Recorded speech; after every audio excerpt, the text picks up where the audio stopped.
Hi, folks. Welcome and thank you for joining us after the premiere of episode 334 about Peyton. I see we already have a few people in the room.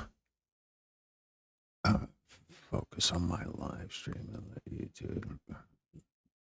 Oh, sorry. I'm with you. I'm just sorting things out here. Made a couple of changes technology wise. Hello, Kimberly. Hello, Rise in Temple Outreach. Ready to learn more. Good, good. We're all ready to learn more. I think there is no there shouldn't be a cease in learning. I see right now we have 30 people in the room. Remember to click the like button, the thumbs up thing. It helps.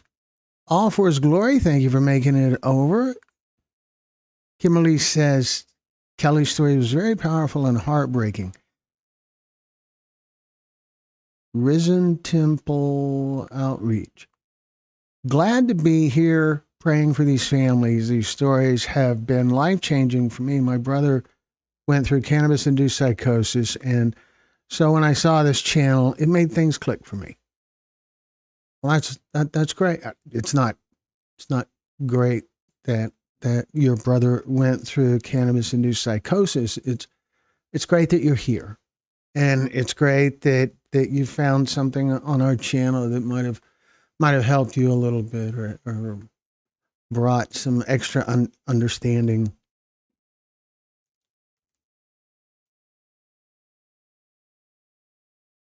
I am Shailene. Hello.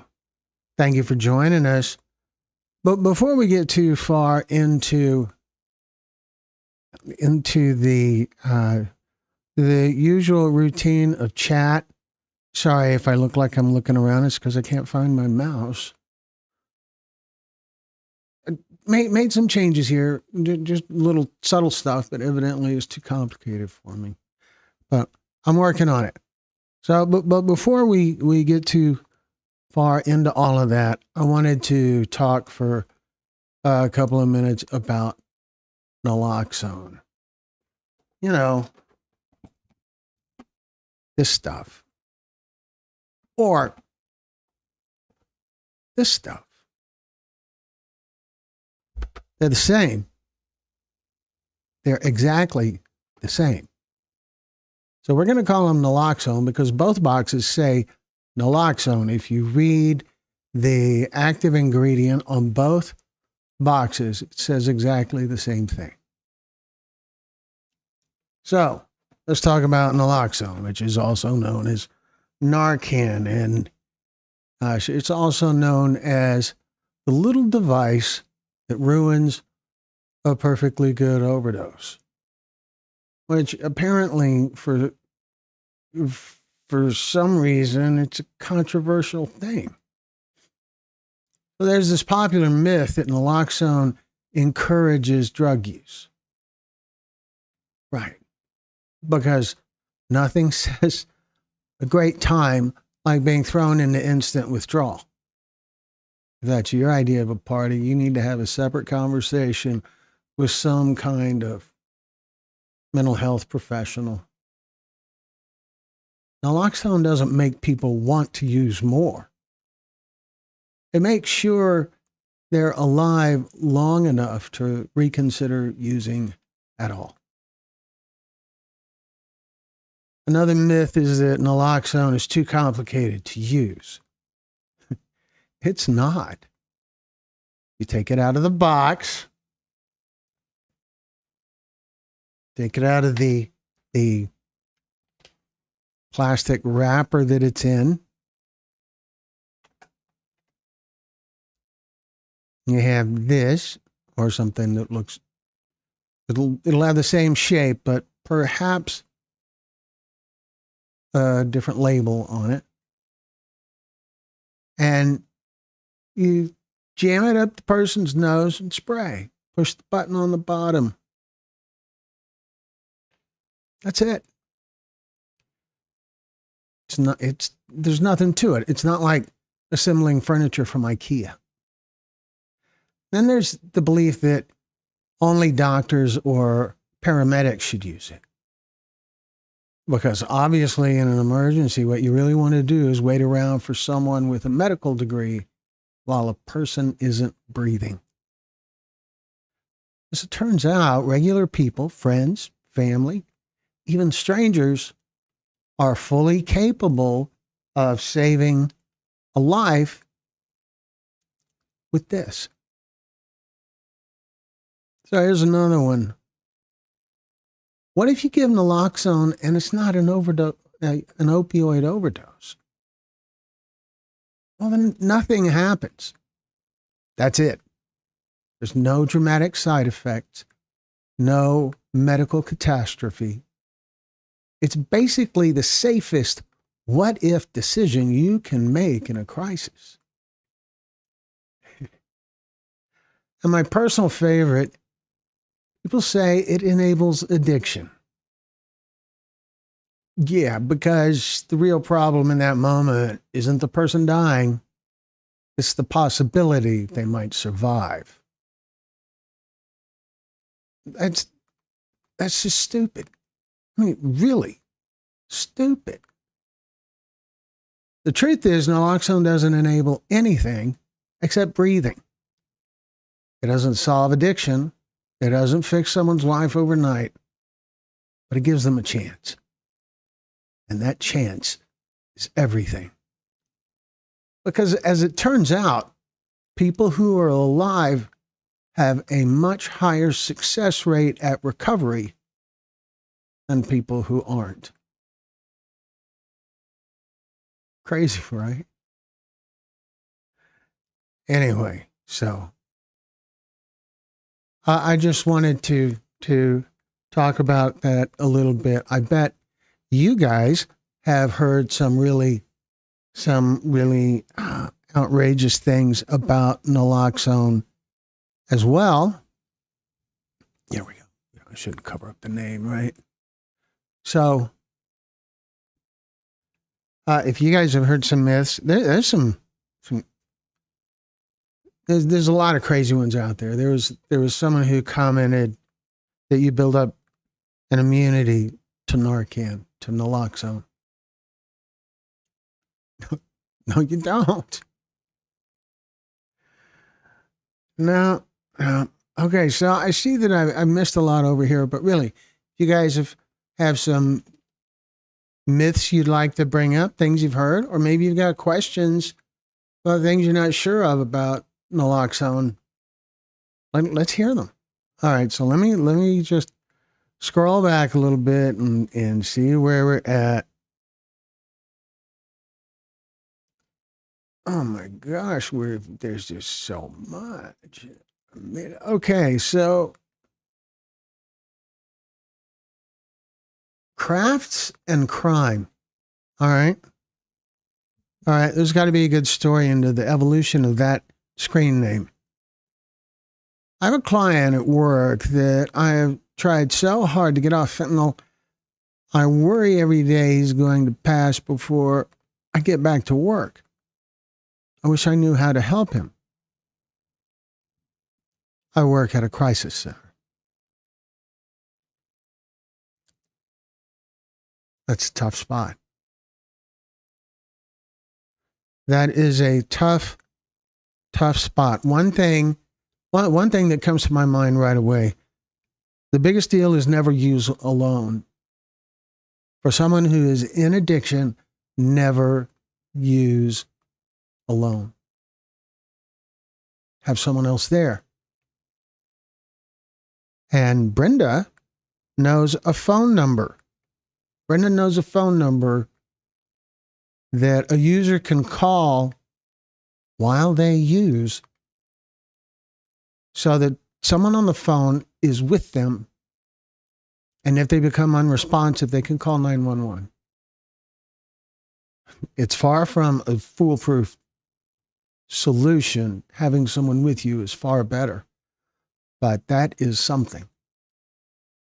So Brenda, I'm sure, can can come up with that phone number for us, just watch for Brenda Miller's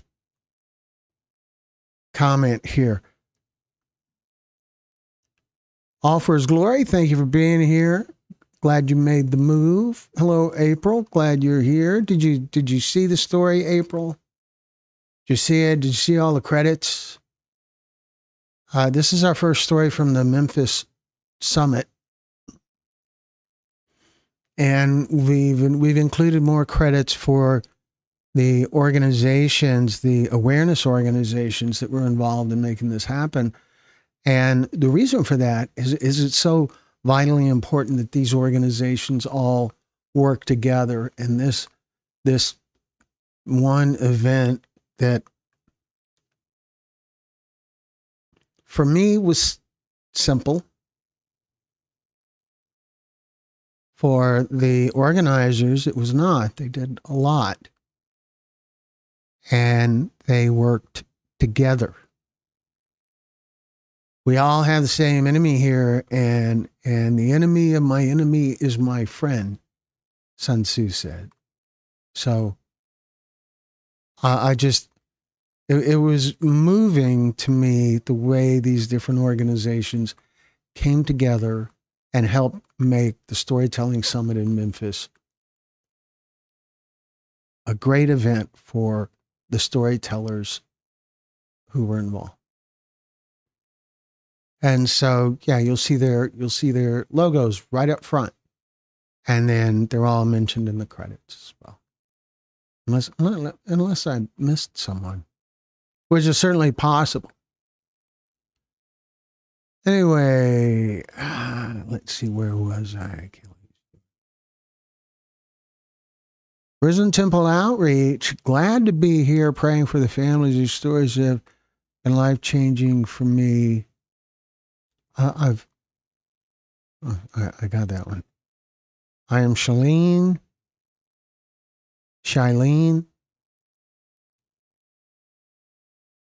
Rise, I'm going to keep your family in my prayers, says Kimberly. April says, Kelly, extremely grateful for meeting you, and thank you for sharing Peyton with us. I hope you're doing okay, Kelly. If there's anything that you would look, oh, here it is. Remember, folks, if you're watching on a smart TV, you can still log in on your phone and make comments in the chat using your phone while still watching on your smart TV. Not sure I merit big screen TV, but you can. Anyway. Kraft, does your client have any desire to be clean? That's the big thing that first, before any kind of recovery effort has hope, they gotta want it. And if you work in the crisis kind of field that you mentioned, then you're probably well aware of that, I think. Kimberly says, Rise, how old is your brother?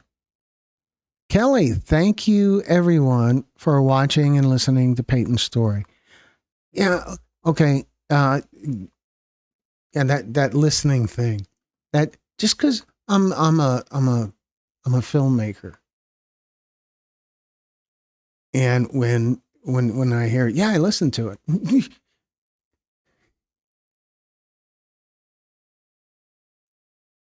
Watch it. Because I'm a filmmaker. And during the course of editing, there's things that go on that they're supposed to be invisible.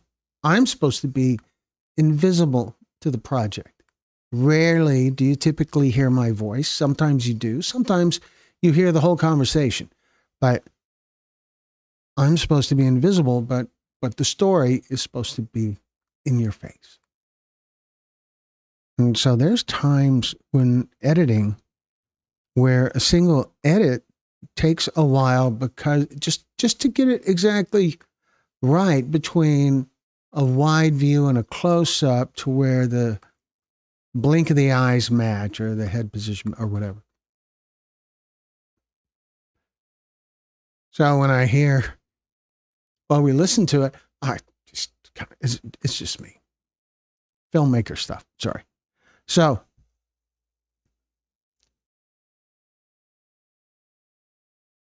April Smith, thank you very much. Appreciate you. Appreciate it. It really, it means so much. How can I get a Narcan? Okay, there's free ways to get Narcan or some form of naloxone. It doesn't have to be Narcan. On the Narcan box, right underneath the word Narcan, it says naloxone HCI nasal spray 4 milligrams. And there's a lot of other products. I have, in fact, I have a graphic. I will just share that right now because we're talking about it. And so I'm going to slide over this way a little bit and bring up this. These are all naloxone. They're all exactly the same. The one in the middle on the bottom is Narcan. The others are naloxone. In fact, the one with the orange on the label on the left side is Cloxado, and that is an 8 milligram dose for each blast of the nasal spray instead of a 4 milligram dose. So actually, Cloxado is a little bit stronger. They're all the same. You see, there's a Walgreens brand there and other brands. They're all the same. They're all exactly the same. All of them say naloxone. They do not all say Narcan. So anyway, I just always like to hammer home that point because it's important. But to get Narcan or some form of naloxone, equally effective form of naloxone, there is some great resources that really depend on what part of the country you're in. But there are free resources online. There are free resources typically with harm reduction organizations. There's free naloxone at awareness events and things like that. To buy it, you can buy it at Walgreens or other drugstores. You can buy it at Walmart. It's out there. It's easy to get. It's kind of expensive. A box, a Narcan box, which has 2 doses in it, costs around $40. And the other brands are less expensive. You know, maybe $25, $20. It kind of depends on the area. Oh, Brenda says, way to go, April. Thank you for supporting the channel. Yes. Yes, April. Thank you. Thank you very much. Oh, it's like a Memphis thing. Thank you. Thank you very much. All right, sorry. My brother is 29 and much appreciate the prayers. Risen Temple Outreach.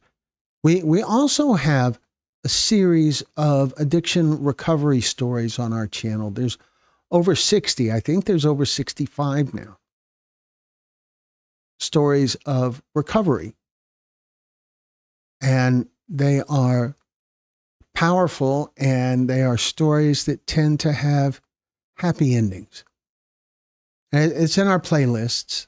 And you just go to our playlist and look for Journey from Addiction to Recovery.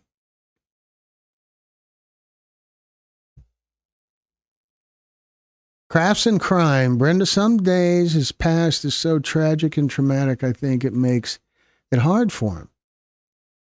I'm working on getting him a counselor. If he can stay clean, he is 5 days clean right now. So some big things that stand out to me is that you got to have connections. We're gonna talk about that before we wrap things up, which isn't any time soon. But we're going to talk about the important things about finding a pathway to that recovery road.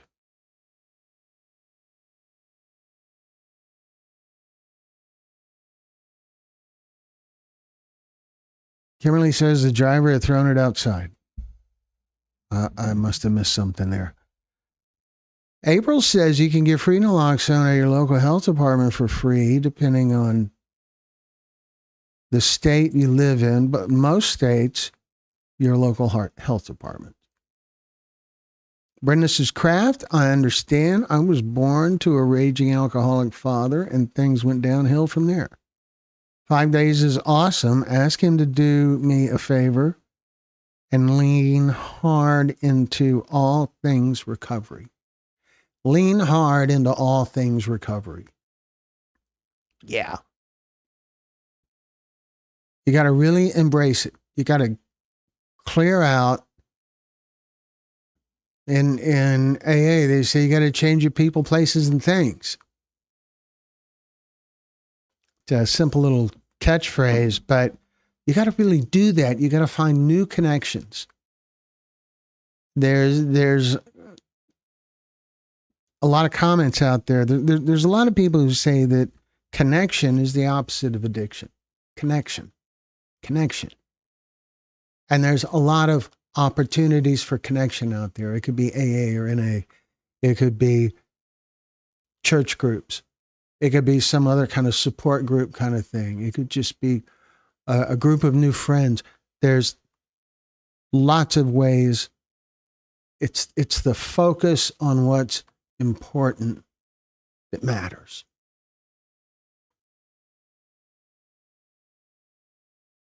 Brenda, Kimberly, April,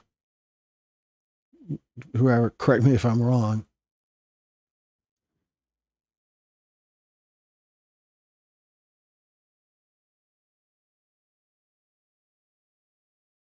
Thank you for telling me where I can go to get Narcan.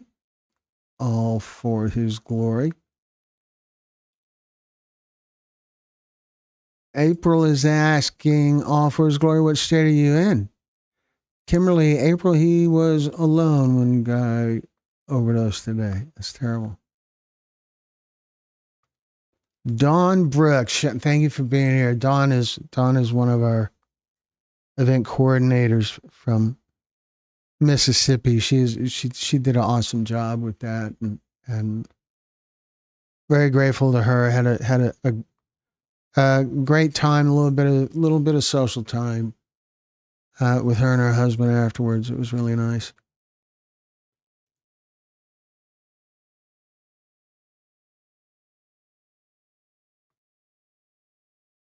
Ruth Taylor says, thank you, Kelly, for sharing. Mississippi will send you a kit from the Department of Health. Also, Singing River Hospital here on the Mississippi coast has naloxone vending machines.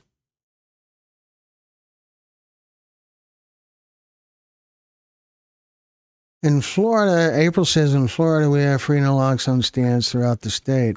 And gosh, April's responsible for quite a few of them.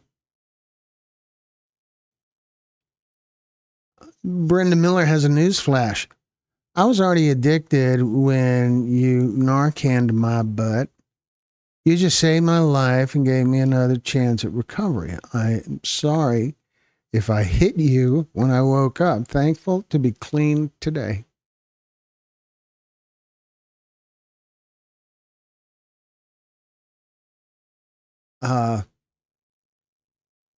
That's a thing that when people come to when they're revived with naloxone,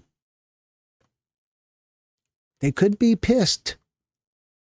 You know, it's being yanked out of a high, they think, and thrust right into the harshest of withdrawal.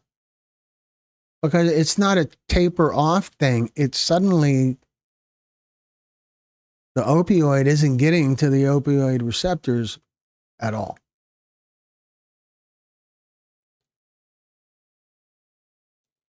All for his glory, I live in Arkansas. We just passed through Arkansas. Brenda, I took a screenshot of that. I will says Crafts and Crime. He has the worst story I've ever heard. Seriously, I'm hoping to write a book on his story one day. My life goal is to get him clean. Good goal. Needs to be his life goal, too. And then you're in this role of sponsor, whether official or not, by having someone with you in that journey, that creates a kind of a back and forth accountability. And it also creates an opportunity to get reward from the person who's in the fight with you. And that reward can be a motivator, just hearing a attaboy, or looking forward to that day when they can say, I'm at 100 days clean, or 568 days, or whatever. Brenda.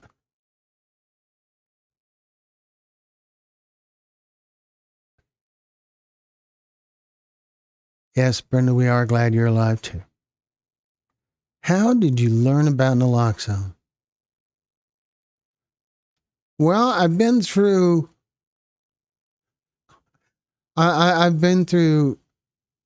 naloxone training a few times, and it's hard for me because calling it naloxone training is ridiculous, because it's not. Naloxone training is a 3-minute conversation. That's it. I just did it.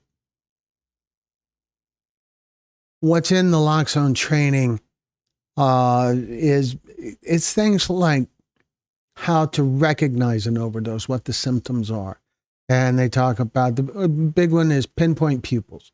Other than the obvious stuff like non-responsive, not breathing, lips turning blue, fingernails turning blue, things like that.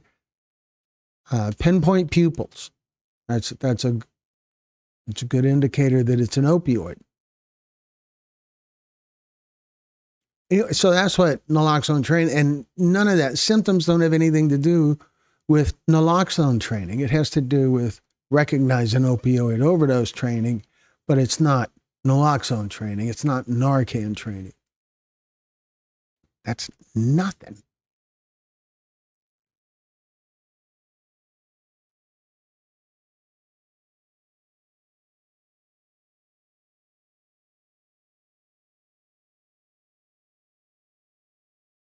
Brenda says, Kraft, is he doing okay? Is he doing a medical detox or cold turkey? I did cold turkey, and it is survivable, but damn hard. Brenda's kind of a badass like that. Brenda says, Dawn, how are you? It's been a minute.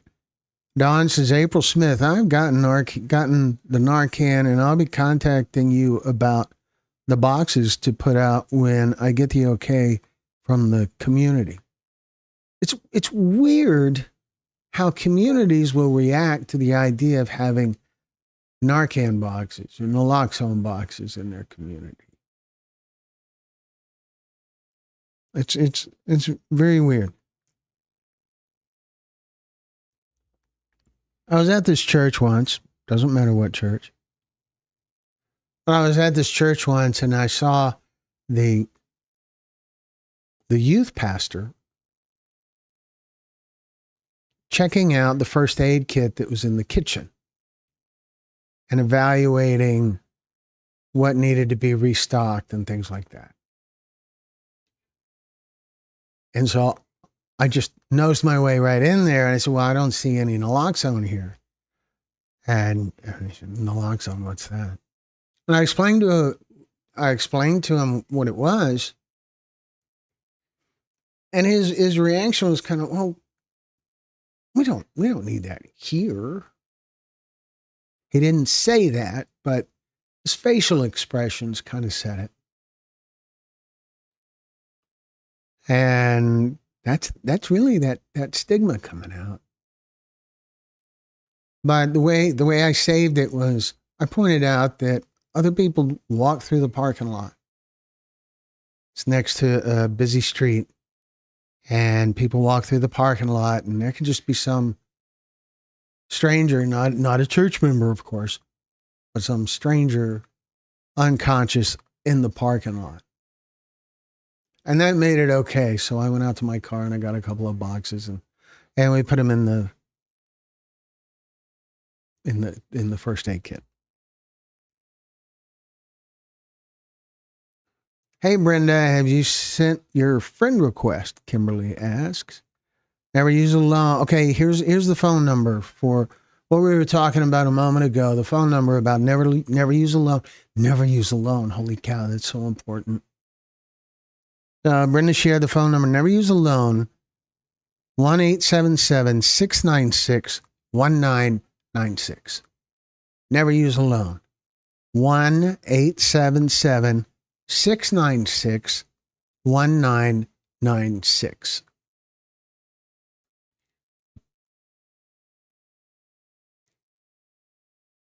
Crafts and Crime. Brenda, he's done both several times. He makes it 7 to 10 days at most. So far. You have to look at relapses as something other than failures. They're not failures. They're progress.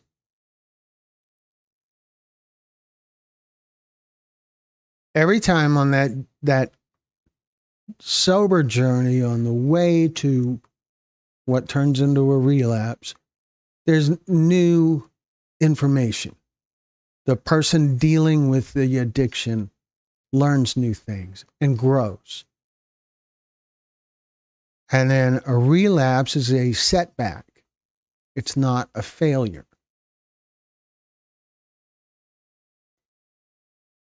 You can't see it as a failure because then it's all the harder to do it again. And it's not a failure. It's not. It's a chance to learn and get back to it. Recovery, get back to recovery. Yeah.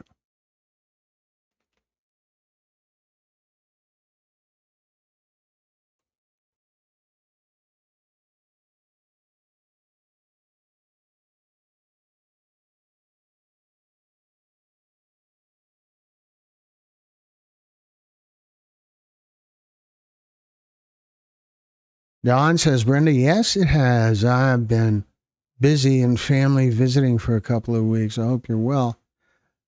That's to Brenda saying it's been a minute. Kimberly is trying to put another fentanyl awareness summit right across from the bus terminal downtown. That's an awesome. That's an awesome place to be doing that. April says, here's another one called the Trevor Project, Never Use Alone.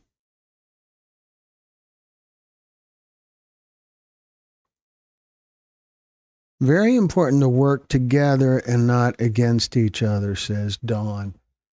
Yeah, that's such a thing.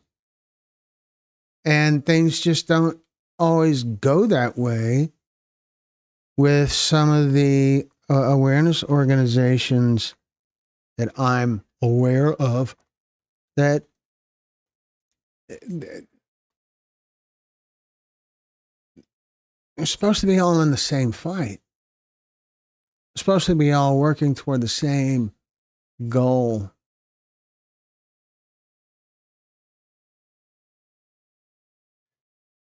But people grieve differently. And that's just how it works. Brenda, yes, it has. I've been busy. Sorry, I did that.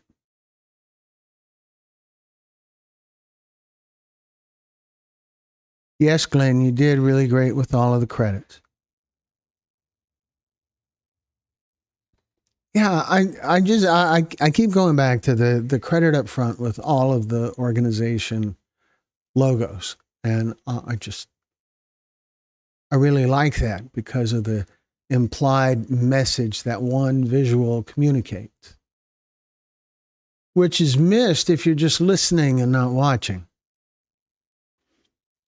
But that one visual of 5 different organizations all together in one graphic that says something important about the value of working together and about the fact that working together is within reach. It is always within reach.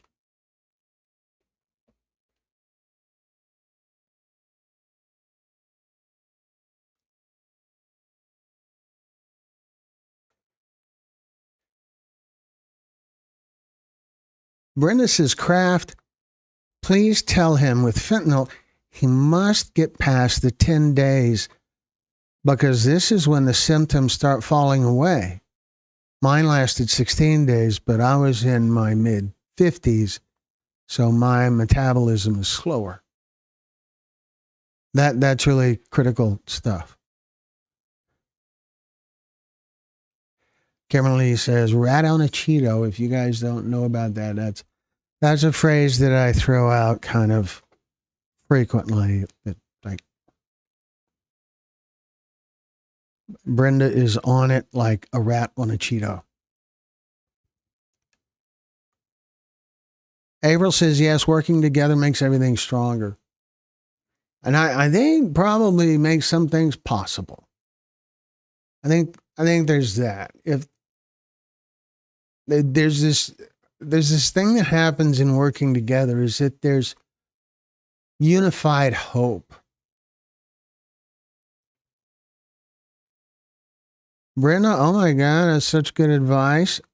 I didn't know that. Thank you. Yes.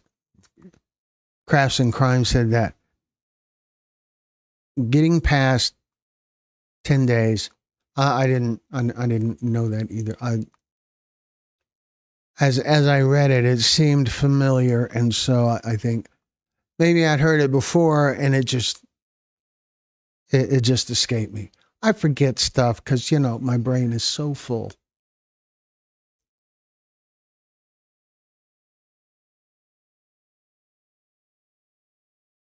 Don, you're so right. We all need to be sure we are team players so we can save more innocent lives.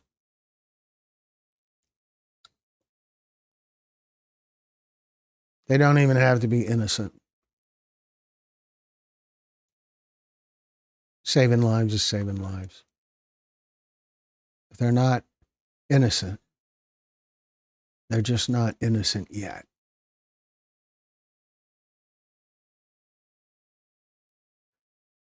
As long as there's a breath, there's hope.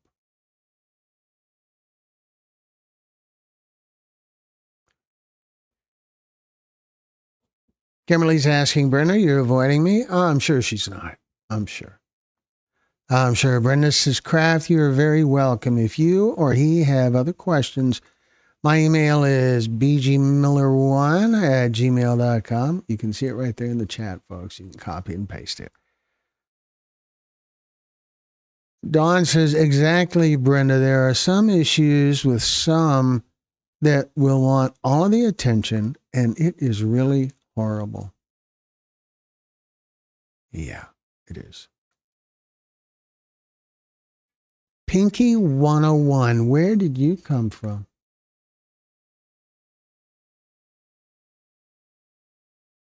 Thank you so much, Punky. I got a lot of screens here. So I learned about naloxone after losing my youngest son to illicit fentanyl poisoning. I lost 5 total. April.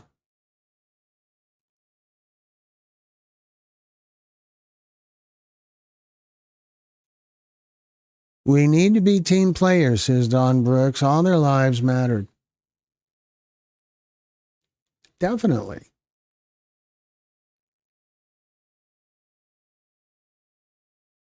And the lives to save matter a lot, regardless of what kind of person they are right now. People evolve, change, mature, grow, learn. Brenda says, Kim, no, I am not ignoring you. I'm helping Kraft with a client. I accepted your friend request earlier this afternoon. I'm so glad you found me with my two very common names. You are good. Dawn says, April Smith, I'm so sorry. I can't imagine. Losing Cody was far too much, and I can't lose another child, so I'm advocating and trying to save as many lives as possible. That's the thing. I haven't lost anyone to fentanyl. But I don't want to. And now I feel like I have this huge group of friends who have lost someone.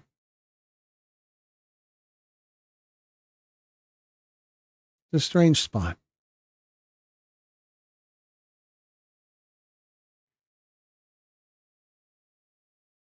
April says, me too. I advocate daily and have naloxone stands all throughout Florida. Yeah, she's nuts with the naloxone stands. It's awesome. It's awesome. She had some in Memphis, right? I saw them in Memphis. April says, I'm sorry. Josie Silver. Josie. We'll just go with Josie. Here in Arizona, you can get 2 free Narcan by walking into a pharmacy asking for it. You usually sign paperwork. It educates you on how to use it. Paperwork.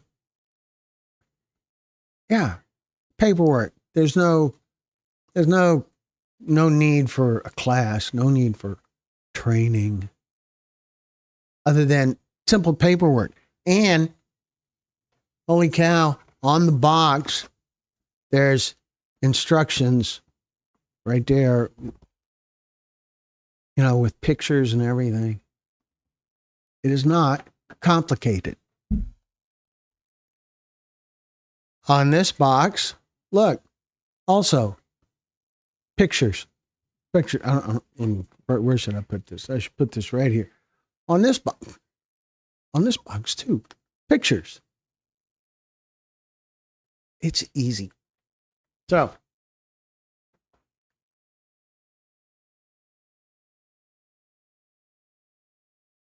April says, an inspiration, a t-shirt to give him motivation. I love it. Crafts and crime. April says, good to know, Josie. April says, that's heartbreaking. Kimberly. Craft, does your client like to write or journal? These 2 items have helped me tremendously with both my trauma and my addiction. In the beginning, he could start with just a daily gratitude list. Holy cow, a gratitude list. That is, gratitude is such a thing. It is so important to be grateful. We all have things to be grateful about. And eventually, in virtually every one of these life things, we talk about the importance of gratitude at some point, don't we, Brenda?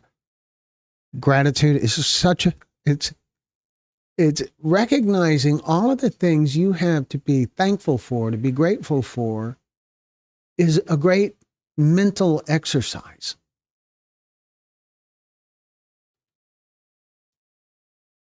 You train yourself to see positive stuff, to see positively.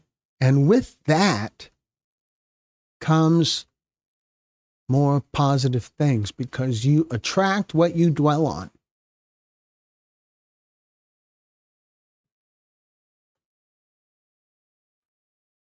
Don says, I did get several cases from the state. I want to put them out around the county.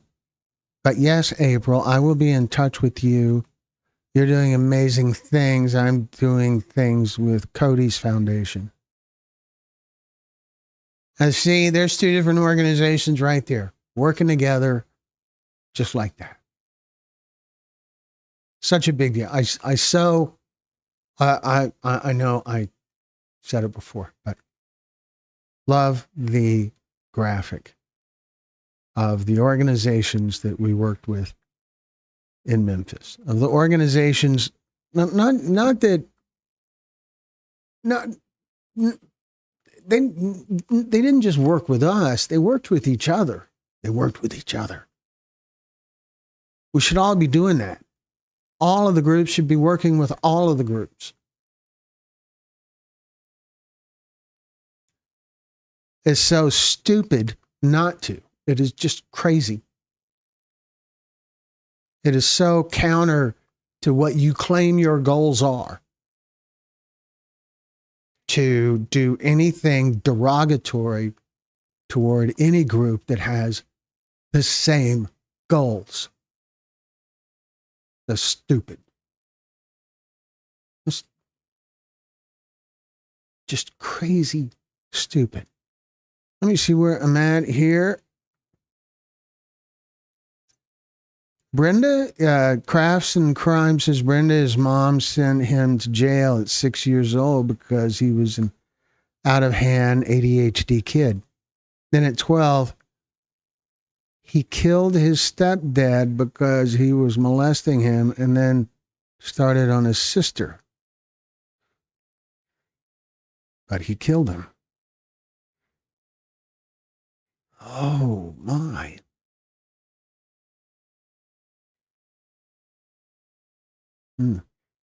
That's terrible.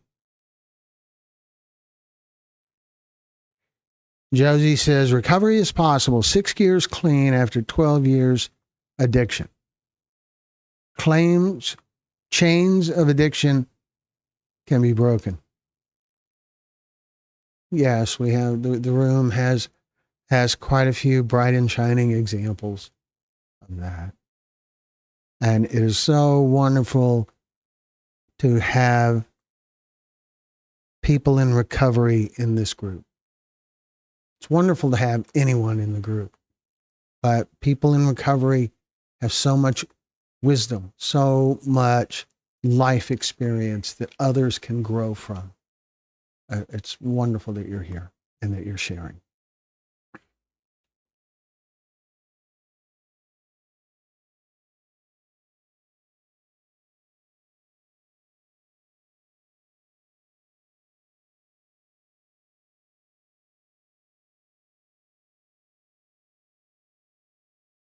Viola, thank you for joining us.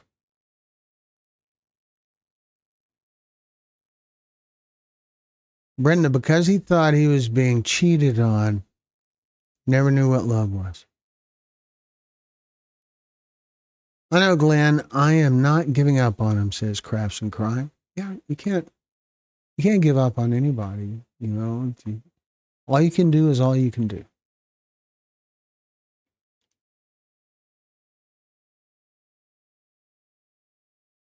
Brenda says, instead of letting the state take us, my dad moved the whole family in the middle of the night.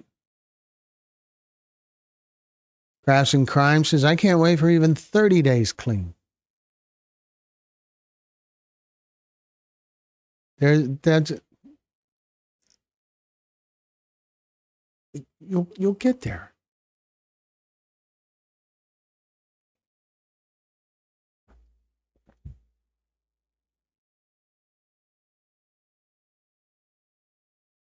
Don says, yes, naloxone is easy to administer, but so important to still go to the hospital to get help when naloxone wears off,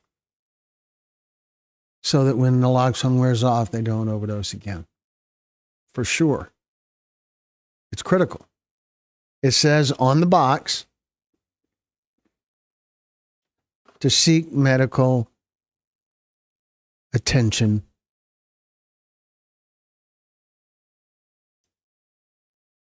That it is not. It's not. It's a temporary fix.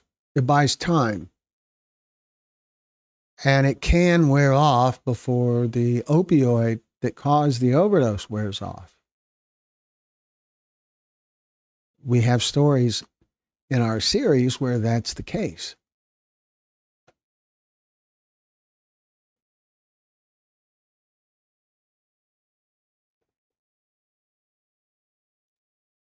Call 911 immediately after giving the first dose.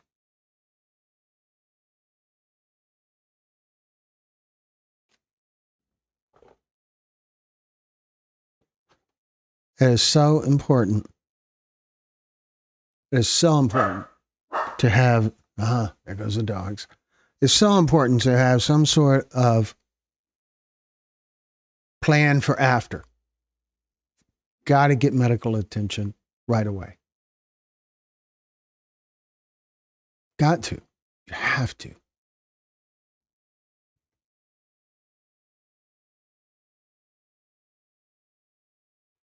Brenda says, Kraft, the biggest celebration I had was when my freaking restless legs finally stopped running a damn marathon each day. That was on day 11 or 12. Best I remember. John Boy, welcome.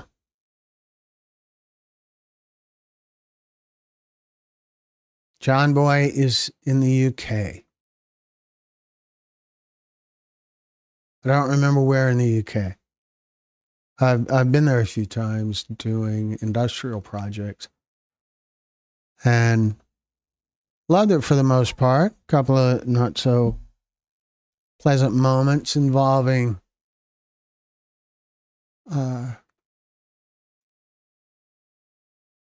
immigration. But that's it. Awesome time.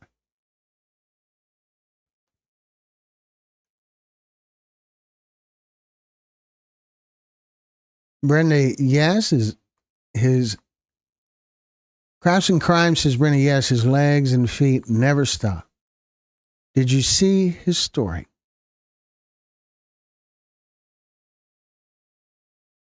Don says, yes, Glenn, when I did my Black Balloon Day event in Gulf Shores, Gulf Shores didn't want me to set up on the beach. They're trying to shove it under the rug. Next year it will happen. I'll get the permit. So we can try to help with that. If you don't get any results, we can ask. And we're just a YouTube channel, but we have a pretty good size audience, and sometimes that I don't know. It's not like if CNN would call. It's not like if 60 Minutes would call. It's nothing like that, but it's a little bit of attention, and a lot of times government services, people in public office, they just want whatever's easiest. They want whatever keeps things quiet. And so we have a little bit of, I don't know, I wouldn't call it stroke. It's just a YouTube channel, but a little bit of influence on making the other decision the quieter option.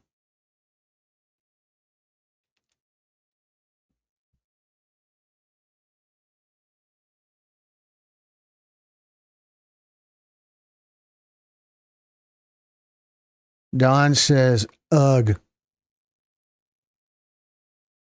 Drugs don't discriminate, and it can happen to even the pastor's kids. Oh, back on that story. Yeah. I've been behind this whole time, I believe. Don, you're so right. I have 2 or 3 haters who pick on me for counting 18 days, 18 months into my recovery. I simply tell them, since I should have died a few dozen times, each day is a blessing. I am counting. You got to do what's right for you. I like the counting. I never seem to manage to get the exact number right when we do the lives, when I guess, but I'm real close. I'm real close.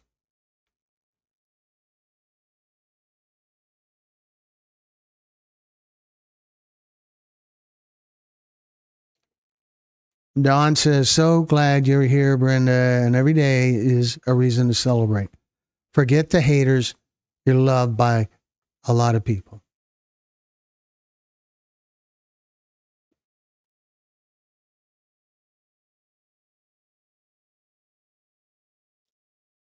You kind of, you got to love the haters too. That the haters are dealing with their own demons. They're they're working their way through grief and whatever other issues they're having to deal with. Maybe they've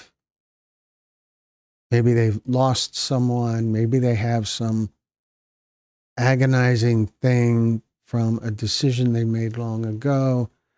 Maybe they have a cancer diagnosis they're not sharing. Could be anything.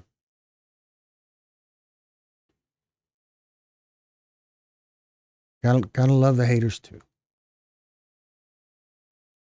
It's kind of rough sometimes, but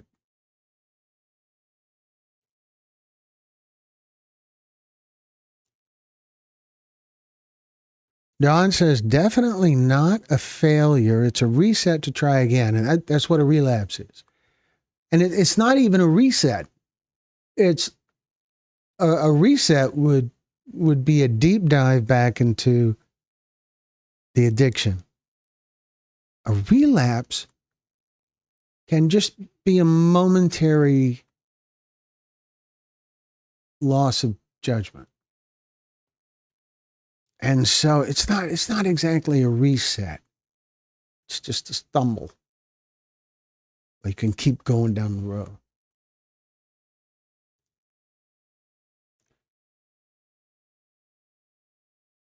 Brenda says, Kraft, if his story is on Texas Pictures Documentaries, I haven't seen it. What's his name?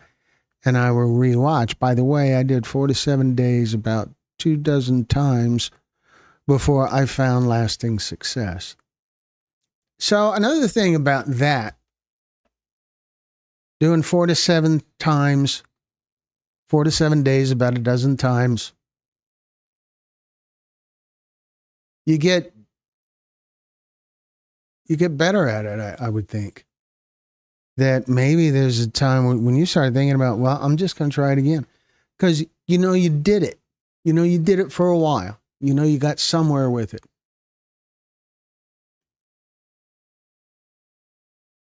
John Boy says, the depression and anxiety is what makes me relapse.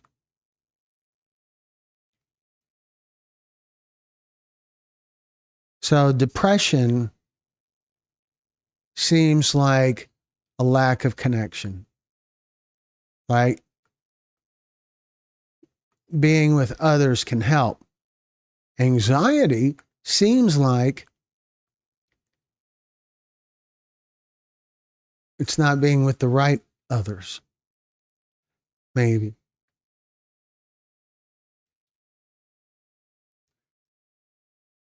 People want you to get better. Hang out with those people.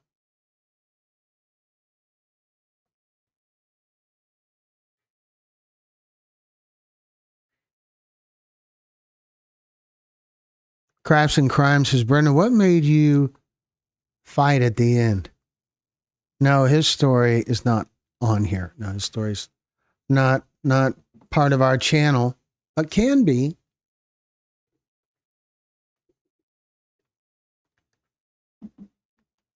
We hear from people on a regular basis who want to share their story on our channel. And here's basically how that works. Okay. And that's it. We have never, ever, ever turned anyone away. Not yet. I'm sure that eventually it can happen. I'm sure eventually one day it'll happen. But so far, we've never turned anyone away. The biggest challenge we face is usually just geography. We're in Houston, Texas, and storytellers can come to us anytime we're in town. But other than that, it's geography. We have to get to wherever the storyteller is. And that's how we developed this idea of having these storytelling summits, is so we can get to a place like Memphis or like Wiggins, Mississippi, or Pensacola, Florida, or wherever. And people can kind of converge, come together and do that.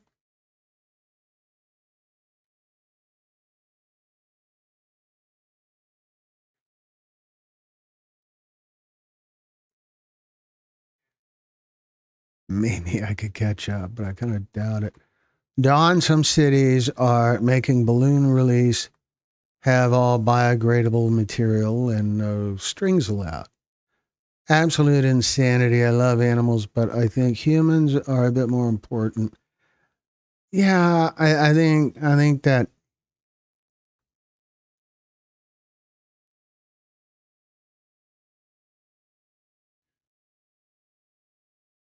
I think there's a kind of insincere, like making a big deal out of plastic straws.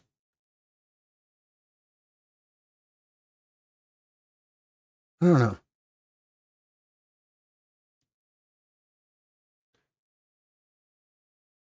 Crafts and Crime is asking John Boy, are you medicated for those two things, meaning depression and anxiety?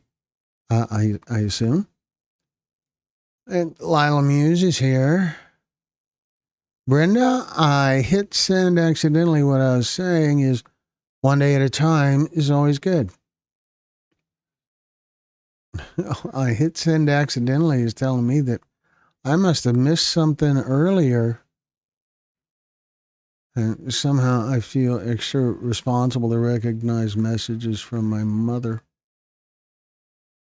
I am way behind though. Brenda, I wasn't even releasing balloons and they knew it.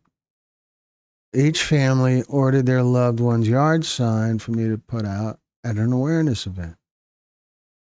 Justice in 805. Is it possible to get sick if someone peed fentanyl into a mattress? All right. All right, Justice. I really wish we had some sort of special award for the most original question, because that's it. I,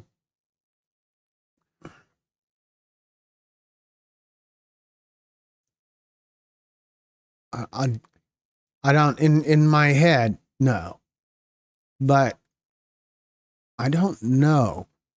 I'm not an expert, but I do know you can touch fentanyl all you want, and there's no risk. I could take the flat of my hand, mash it into a layer of fentanyl powder, and nothing is going to happen for hours. If I leave my hand there for hours, nothing is going to happen. However, if the residue is on my hand and I start eating chicken wings, then there's a risk. If I rub my eyes, then there's a risk. If I pick my nose, there's a risk. If I'm eating potato chips with my hands, there's a risk. So that doesn't seem likely at all. So, Punky 101, thank you so much. Every time I see you, I can't help but bless you. Much love from Tulsa. All right. I know Brad is supposed to be working on us getting back to Oklahoma. I believe he is, or he's certainly rooting for us to come back to Oklahoma. And we had another inquiry not too long ago. Brenda says, Don, you need a permit for that little activity. How crazy. Bless you for staying the course. Permits have a role. They do. They're a, for one, local law enforcement knows the event's going to happen.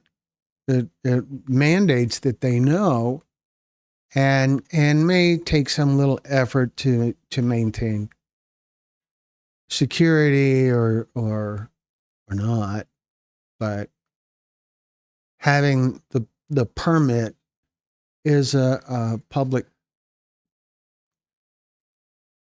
not necessarily safety, but a public management kind of element. Certainly a nuisance too.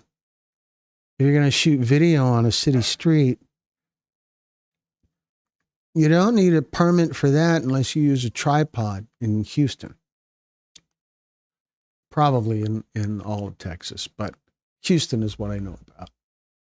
So if you're going to have a tripod, you need a permit or you need a cop. And the times that we've used a tripod on city streets, we had a cop with us. Because we were working on a project for the police. Project about distracted driving and a project about synthetic cannabinoids, about spice.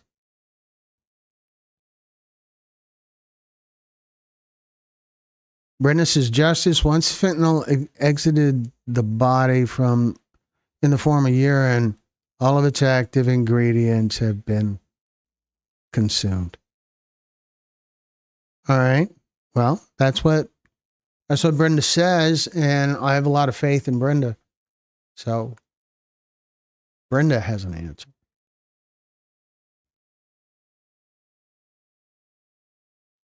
Don Brooks says, Brenda girl, if I'm passionate about something, it's going to happen. I don't give up. I'll do the dang paperwork for what I need to do to make it happen.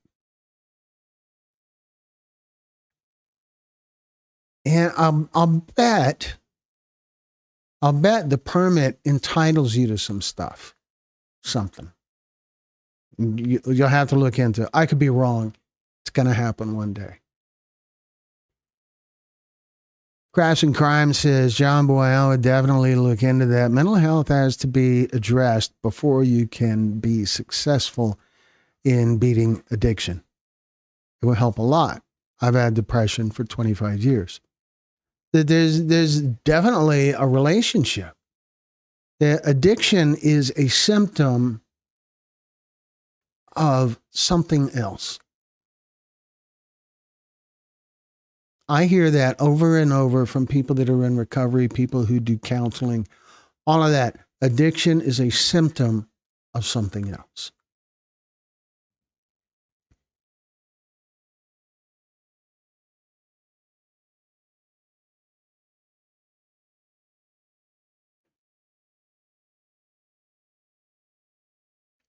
Don says, Glenn, with doing all of their stories, you can feel like these are all your kids too. Yeah.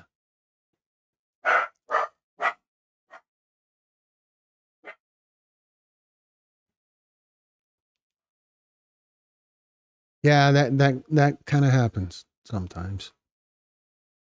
Or not that they're my kids, but that they're my loss too. It's a strange kind of thing that I can be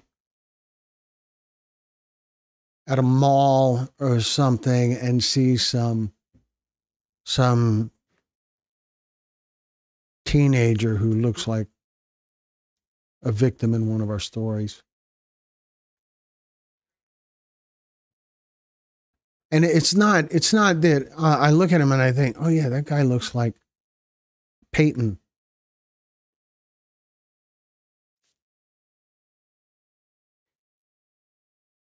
That's not it. I look at him and I think, I know this guy. Oh yeah, that's not. I don't know. But the first reaction is, I know this guy because I do. I feel like I do. I feel like I know all of the people I've done stories about. Brenda says, Dawn, you sound as stubborn as me. I really think it is the stubbornness that helps people in recovery. I think so too. Dawn says, yeah, being stubborn is good sometimes. I'll call it determination.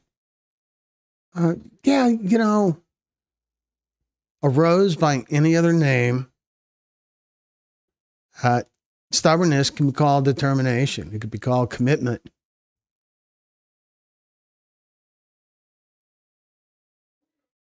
But yeah, it's got to be a personality trait that really helps people.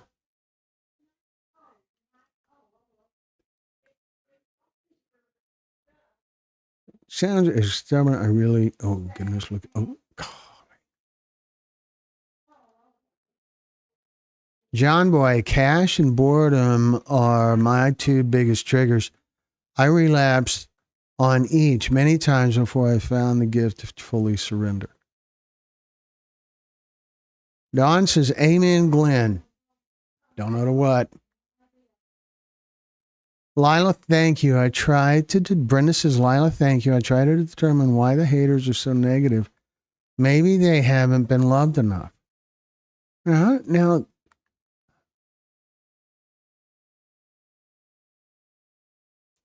maybe the haters have lost a lot of love.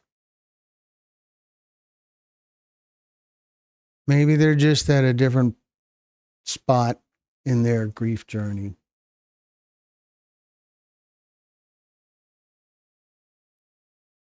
You know, that whole turn the other cheek thing and love your enemy.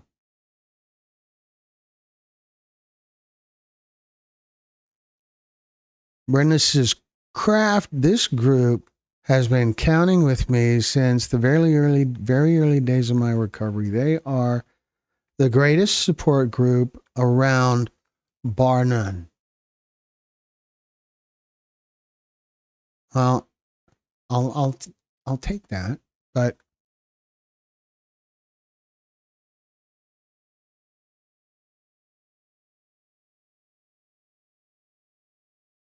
being someplace where you're with people in person, that has a lot of value too. Meeting new people, people who have different kinds of insight on the journey based on their life experience. And for everyone, the life experience is different.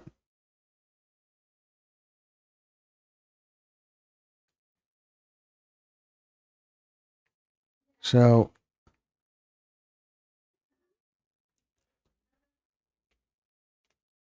Brenda says, good evening to Coco. Yeah, that was Tucker. But, yeah. And Brenda says, Craft, I agree 1,000%. I'm not sure which would be better during my first 30 days. The fentanyl stories hit me harder, making me dig in for recovery. Day 60 is when I started the recovery series. That's interesting. That the recovery series can be when, yeah, Brenda, when you hit that point where it's a kind of a transition from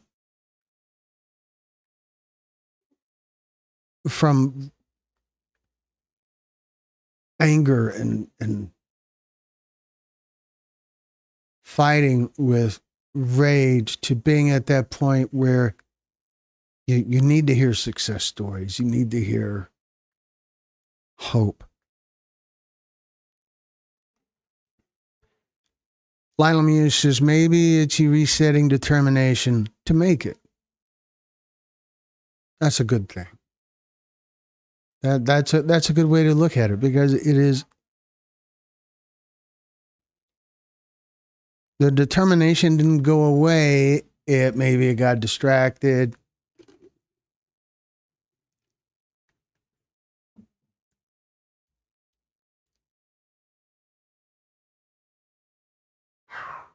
Brenda says resetting determination, perfect way to describe it. Thank you, Mama Muse. John Boy, I feel like that was my son's problem, and he was clean for 5.5 months and then relapse, but it was pretty much pure fentanyl, and we lost him. I feel mental health is a big part of it. Hang in there. Mental health, yeah, it has to be a big part of it. There's underlying stuff. The problem didn't begin with substance use disorder. The problem began somewhere else, and substance use helped with the problem in some kind of way.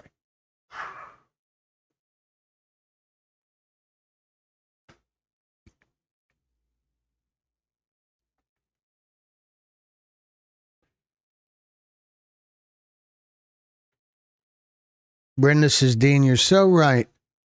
Once a person completes detox, then recovery is a pure, relentless mental battle. Don Brooks says, Glen, Foley, Alabama.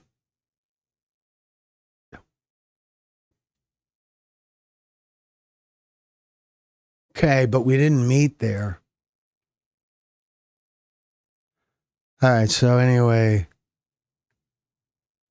Don, not Dean, my fingers got lost. When are you coming through Oklahoma City? Well, there's Brad. Gosh, Brad.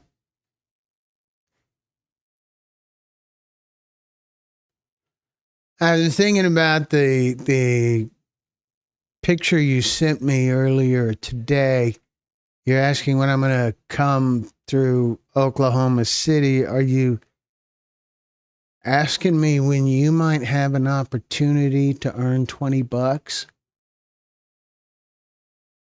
Is that? That's it, isn't it? All right. Just a little inside joke there, folks. Nothing happening here. All right. Brad, thank you for joining us. Was your nap a good one? Brad says, no, I had nightmares in it. I awoke and you were next to me, Brenda. Talk about a nightmare. Oh, goodness. Brad, was it a running or falling nightmare? Justice says, thank you. Brenda says, Brad, that would be a nightmare for both of us. It's like a nightmare on Elm Street. I'm afraid to go back to sleep. Yes, Brad, I do remember the shirt you have named Glenn. That's why I figured you wanted an opportunity to earn $20, and that's why you're asking me to come through Oklahoma City. So, Carla, way to go, girl. You and Rain touching our beautiful neighbors to the north. Punky, hey, Glenn, I moved from Detroit to Tulsa. I didn't know there was a big rivalry with Texas. Unfortunately, we are all united through the tragedy of addiction. Now, I don't know about a rivalry with Texas. I think that Texas is pretty grateful to Oklahoma because the only reason Texas doesn't slide off into the Gulf of Mexico is because Oklahoma sucks. I'm kidding. I like Oklahoma. I do like Oklahoma. I have always had a wonderful time in Oklahoma. And I've been there quite a few times.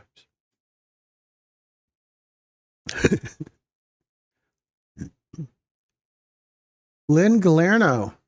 I was addicted to opioids years ago, back when I had to pay $100 or more to get high. Now it is so cheap to stay addicted. It was one of the worst times of my life. Well, thank you for being here, Lynn. Glad you're here. I don't know how long you've been in the group, but I appreciate you chiming in. Brenda says, Punky, I wanted to cry when I realized God had chosen a Texan to save my butt. Yes, I remember these conversations from early on. Just goes to show my God has a sense of humor, and Glenn is a good man. Well, thank you very much.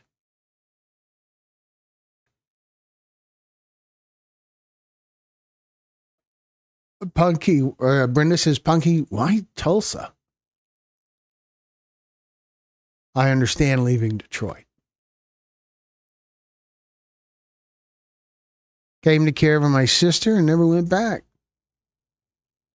Me and Okie now. Brad's asking, where's Knox? Where is Knox? Haven't heard from her. Hate is a learned behavior, so I always presume haters were not loved enough. Brad says, Brenda, I hope the 5-year plan is going well.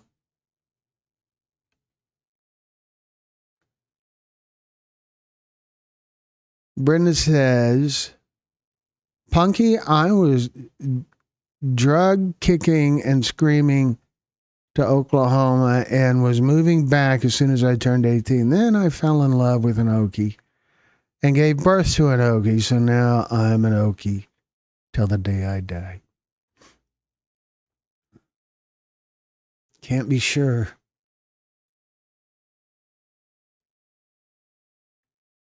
Brenda says, Brad, in the AM, I'll begin the 5-year plan. And if I don't see immediate results, I will track you down.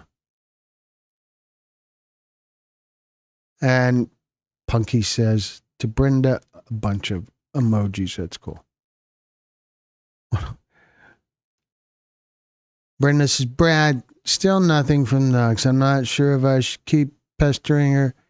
If anyone on here has depression, I can and can guide me, it would be much appreciated. Like how to oh, look, it's telling me I should insert an ad here. How about that? Okay. All right. So we'll be back right after this. Okay. So I clicked the button. I don't know what happens now, but I did it. So that would have been the first commercial, I'm guessing. But yes, Brenda's question, if there's anyone who has some guidance regarding how to help someone who's dealing with depression, please share. Brad, traffic in Houston is awesome.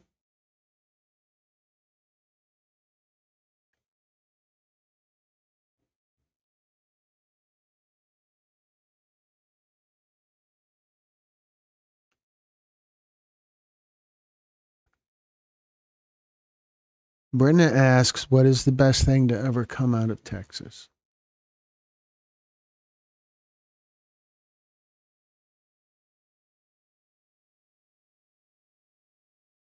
I don't know.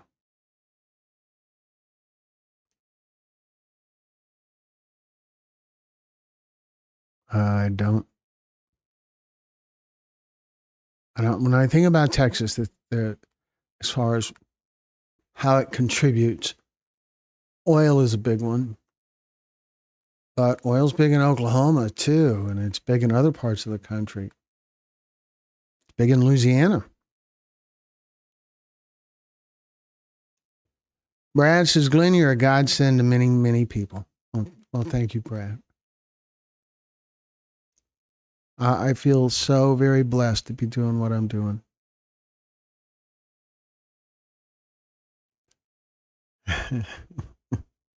I-35 North. Oh, Brad, you're torturing me now. Do you think we're doing a good job in Iran?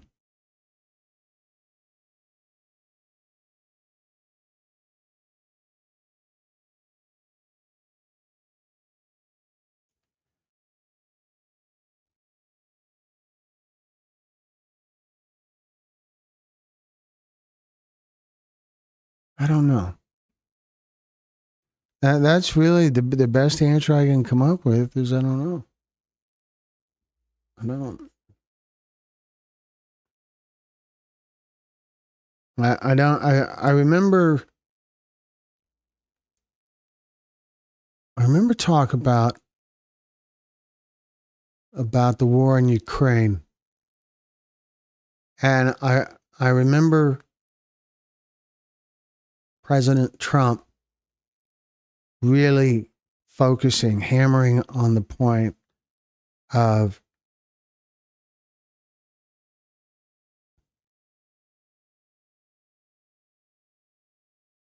saying, I want them to stop killing people.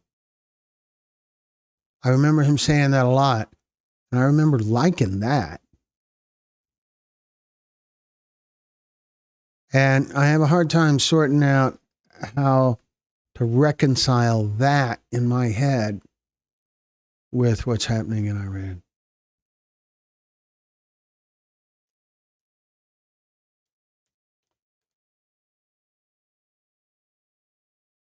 $20 is $20. That's right, Brad. You're looking to earn $20, are you? Is that? Oh, that must be it. All right. We'll see what we can work out.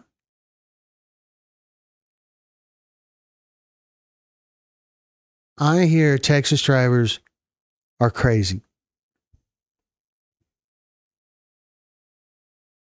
I feel like I drive a lot. I just drove to Memphis last week, and I have driven as far as Ohio and Pittsburgh and Maryland and California and the places with the most, I guess, most dangerous drivers.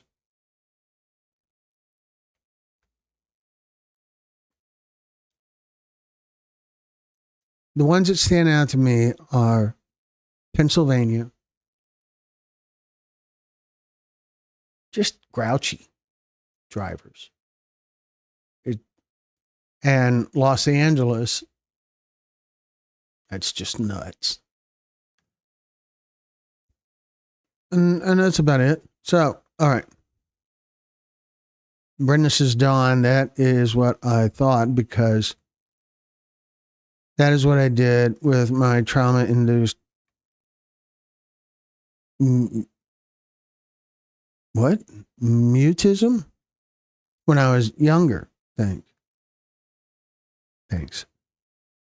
Dawn says, no problem, Brenda. I have depression and anxiety. Sometimes when I am coming to things I know show, then am mad at myself for even saying I would go. And Brad says, Jesus can answer all things. Yeah. Yeah. The Bible is a great how-to book. It's a great instruction manual.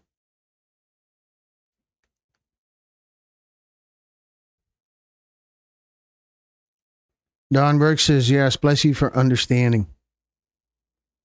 And holy cow, I am pretty much caught up with all the comments right now. I'm sure somebody is frantically typing something, though.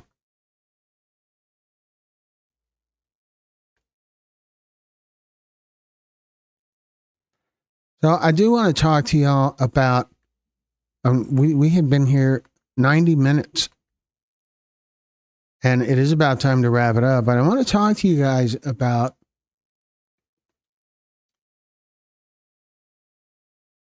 recovery stuff. I want to kind of close things out with uh, talking about recovery. The recovery has myths.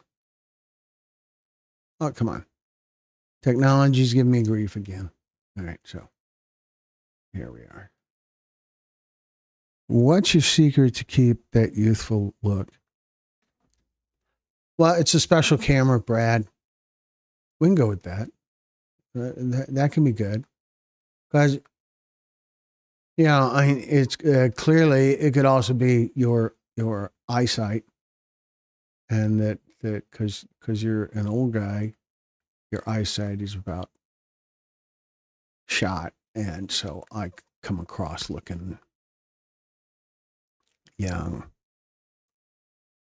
Don says, Brenda, thanks, Brenda. Every day is hard, and I'm not sure there's a greater loss than a child. So I think I'm sure all of you guys have heard about the 5 stages of grief, and that now some therapists and counselors are saying there's 7 stages. And that's the beauty about psychology is it's all theory. But the new stages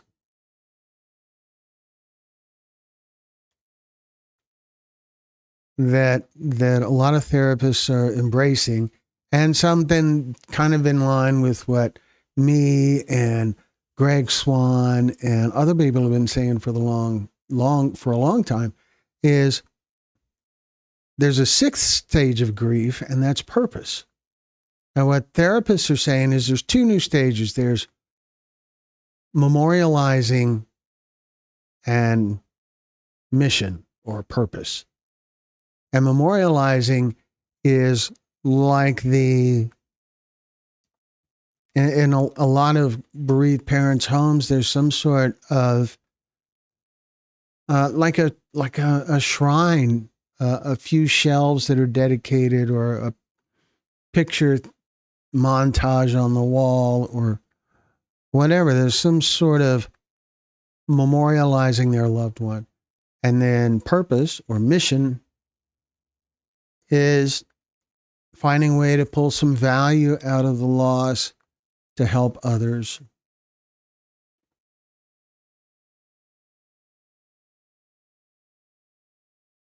So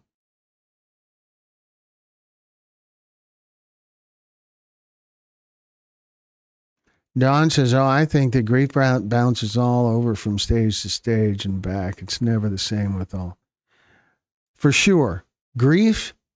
It's wrong to call them stages. I think they should be called rooms.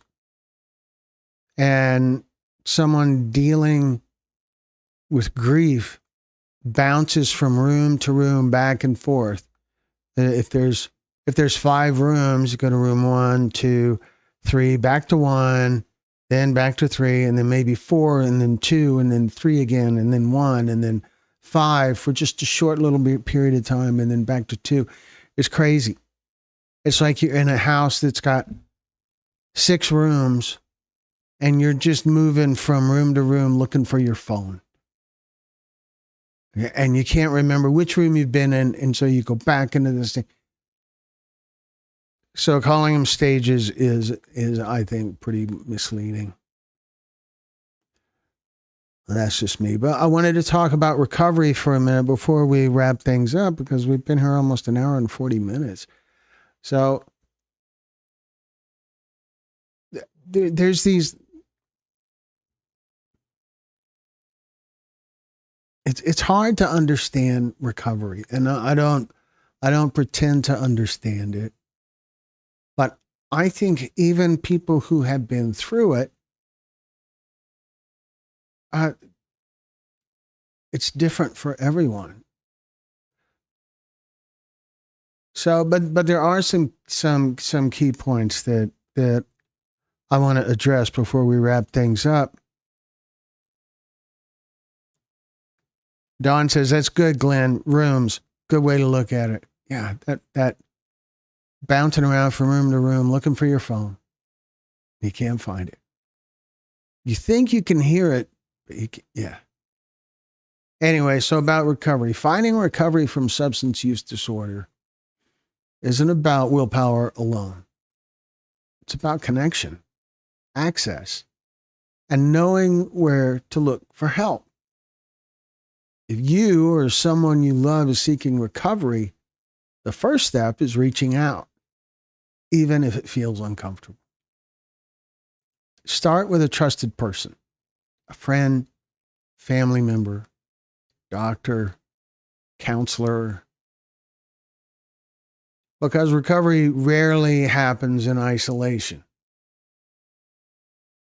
From there, explore local resources in your community.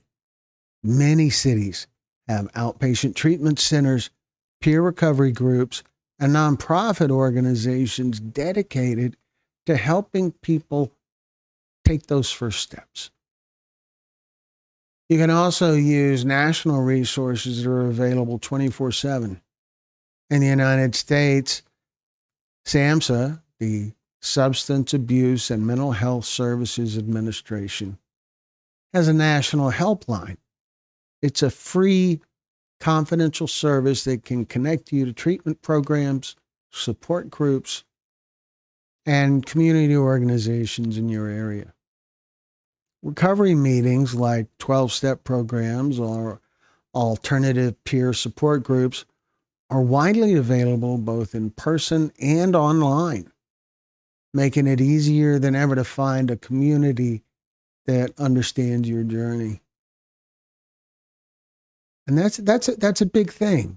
There's a lot of different communities that are available within your community. And finding the right fit can mean going to several different ones until you feel that connection. It's important to remember that recovery is not a one size fits all. Some people benefit from medication assisted treatment, others from counseling, therapy, and many from a combination of approaches. The key is to stay open and keep trying until you find what works best for you. Barriers like cost, transportation, or stigma can feel overwhelming, but there are programs designed to help overcome these obstacles, including sliding scale services and virtual care options. Most importantly, don't wait for the perfect moment to begin. Recovery starts with a single step: making a call, walking into a meeting, or asking for help. It's okay to feel uncertain, and it's okay to need support along the way. There are people out there who care, who understand, and who are ready to walk beside you. You're not alone, and recovery is possible. So,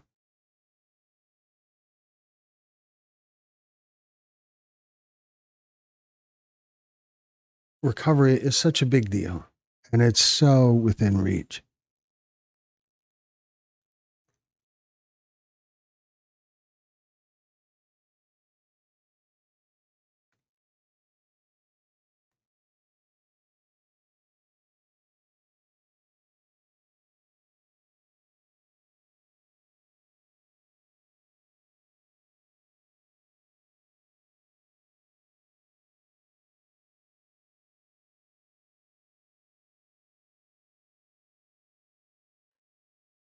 There is not a harder loss than losing a child. Oh, I think that grief bounces all over. Dawn says from stage to stage and back. It's never the same. Okay, I did that one. Punky says, Brad, thank you for that, Brad. Love you. I definitely was given a new purpose. I'm Cody's only voice left to advocate for him. Awareness with his foundation and partnering with others is key. Partnering with others. There's that again. Partnering with others. There are so many people out there that are duplicating work, and there's such a chance to work together.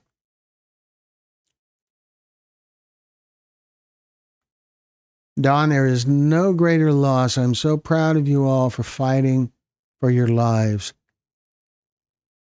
My mother lost a child and became a shell of her former self. I am so proud of each of you. Brad says that's something that will be with you till the end of time. Don says, that's good, Glenn. Rooms are a great way to look at it. Yeah, I thought it was kind of brilliant. Yeah. Because it's like you're searching for something in a bunch of rooms. In this house full of different rooms of grief.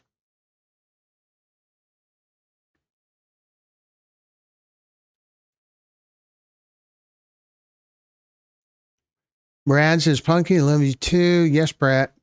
Dawn says, yes, Brad. Until I meet my son in heaven one day, it will be this way. And kind of should be this way. Your loss is part of who you are.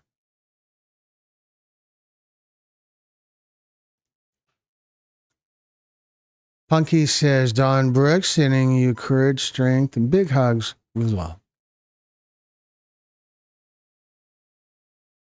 Brenda says, pray for me. I just grabbed the Diet Coke out of the icebox, and it's a cherry Diet Coke. I hope it tastes okay. Now, that's the way to approach it. You see, there's some positive thinking there. I hope it tastes okay. Now, if you say, I hope it tastes okay, yeah, that's not positive. Got to be positive. But no, it's probably going to be nasty. Sorry. But remember, you will see them again, says Brad. And Dawn says, yes, we will. Yuck. It is flat. Okay, now I understand that comment. Lynn is still with us. I believe that many of us experience feelings of depression, sadness, or a lack of motivation. My counsel to you is that you are remarkable just as you are, and you are not alone.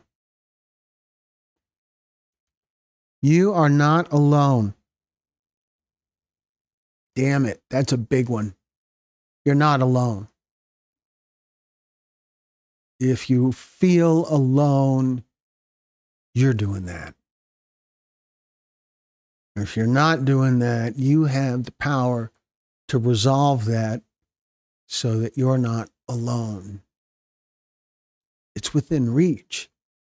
There's groups, there's community things, there's churches, there's AA meetings, there's grief groups, there's all of that just on Facebook.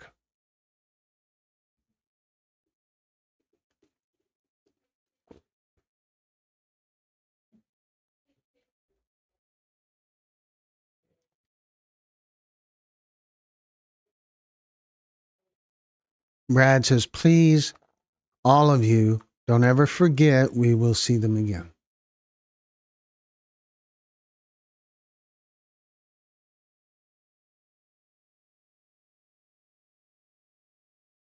That's a beautiful thing.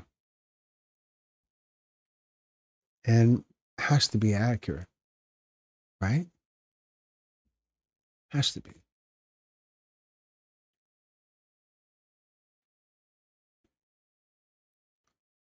Lynn says, I believe many of us experience feelings of depression, sadness, and like I read that.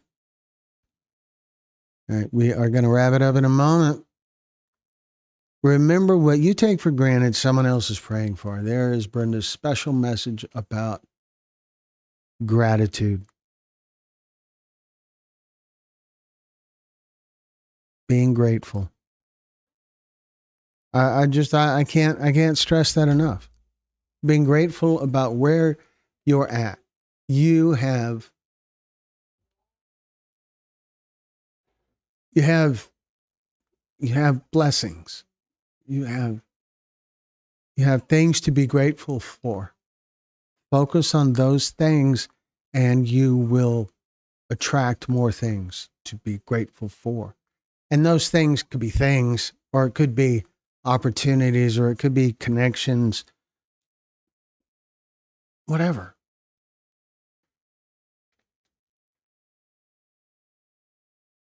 Shannon says, so if anybody got here late that never, if anybody got here late, that never use a loan number is so important. Brenda, if you post it again, please. So yes, the never use a loan number is 1-877-696-1996.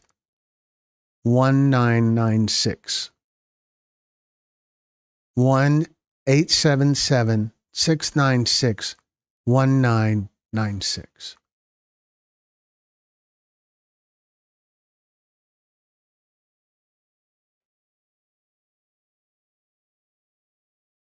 Shannon says, thanks, Brenda. Want to make sure everybody got that. Shannon, thank you for reminding me. Sure, you're welcome. What's the screening process for people you interview? From Wesley. Wesley, I don't know if we have spoken.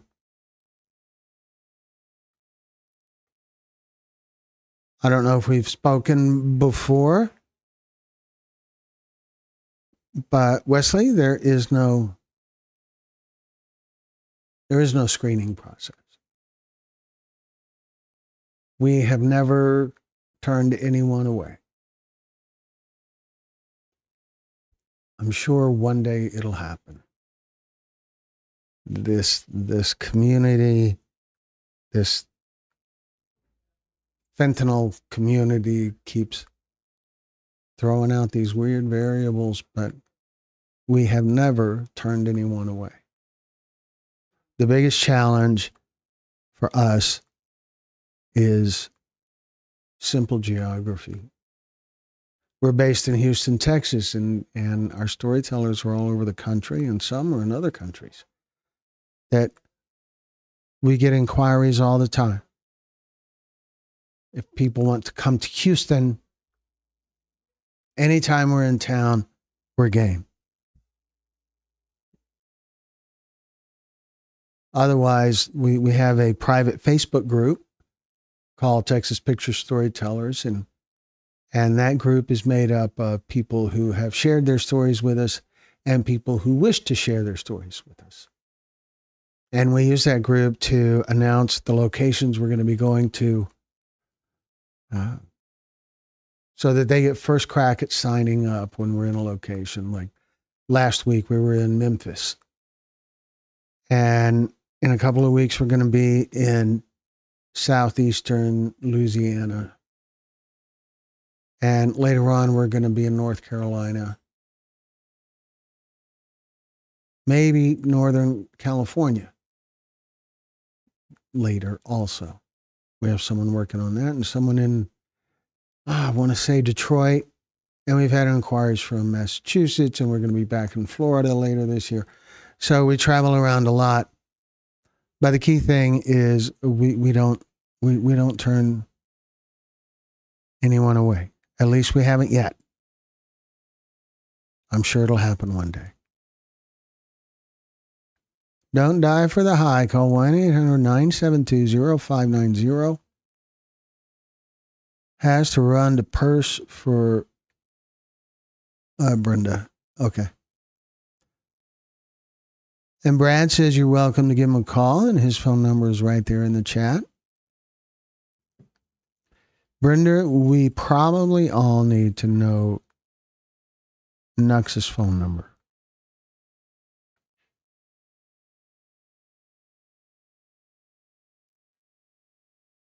Brad says, I couldn't be more proud of her. She is my light. All right, folks.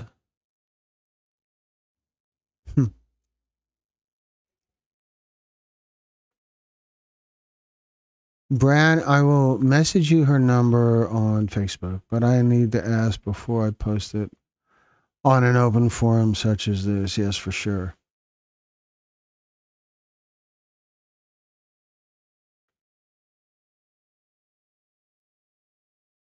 Wesley, so I can tell you I'm clean for 10 years and you just trust me that I'm being honest.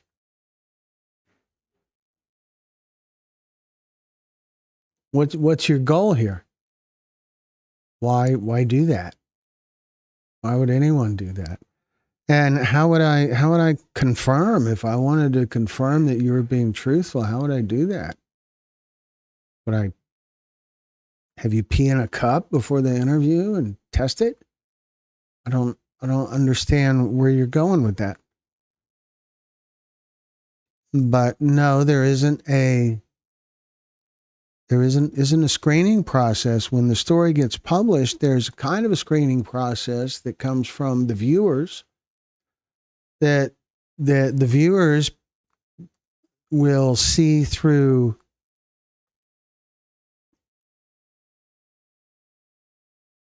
fictional comments pretty quickly and catch it. I can't. I don't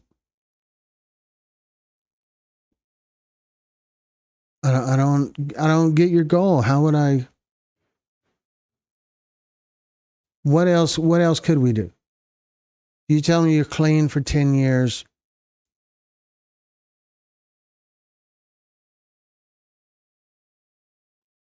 What would be a confirmation process for that? I can't imagine there would be one. We wouldn't do that. We don't assume that the people who come to us are going to be dishonest.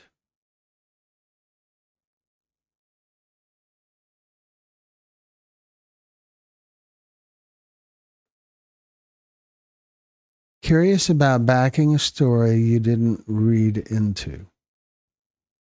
Okay. I'm not understanding what you mean. I want to understand what you mean, but I don't know. Are you talking about a story that already exists, like something in our recovery series? Brad says, I wish there would come a day where Carla finds some type of happiness. You know, Brad, I think she does. Maybe not often, and it's always fleeting, but I've seen her laugh, and it's just a momentary thing, but it's awesome when it happens. It's awesome.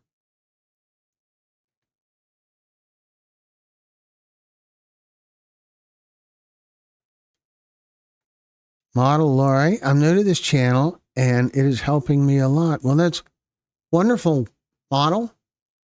Thank you for being here. We are late in the broadcast. We're almost at 2 hours. And it is definitely about time to wrap it up, but very glad that you're here. I want to be sure I've done all I can do to sort out this unusual perspective that we're getting from Wesley. I want to just do what I can to be as clear as we can. Model, Laurie. What? Thank you for being here. What is it the fentanyl stories that you watch primarily? Is it one of the other series on our channel? Is it all of it? Uh, hmm.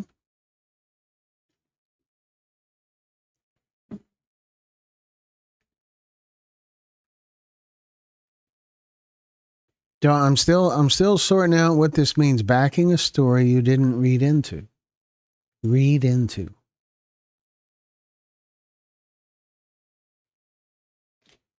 Thank you. Yeah, okay. I got this. I got this mic thing in my way, and I'm trying to. I kind of can't do that. Let us know when you're coming through Oklahoma City. We can get us at. I can get us at Toby Keith's. Yeah, that'll be awesome. That'll be awesome. Come to Houston, Brad. I'm not kidding. Come to Houston anytime. It's the weed psychosis. I'm so glad I looked into it when I did. There is a lot of great information about cannabis induced psychosis and about cannabis hyperemesis, cannabinoid hyperemesis syndrome as well. There's a lot of information out there and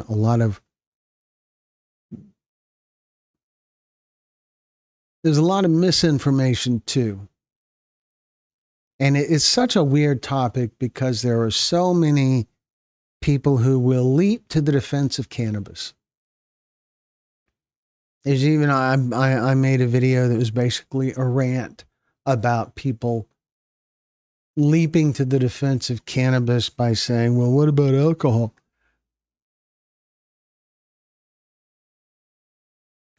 Live guys, and it only works on some stuff. It'll work on the Bradley, but there's two merchandise store options on our channel now, and the discount code Live Guys, LIVEGUYS. So anyway, model Lori, I think you might find the rant about cannabis defenders saying, "What about alcohol?" I think it's in with the cannabis stuff, I believe, in the playlist, and I think you might find it interesting. Shannon says, "Yes, Lori, a lot more people need to know about weed psychosis. Not many do, and it destroys lives also." Wesley says, "Did you know the person before? You're broadcasting people you don't know based on what they tell you. I guess ultimately you're trying to help." Uh, uh,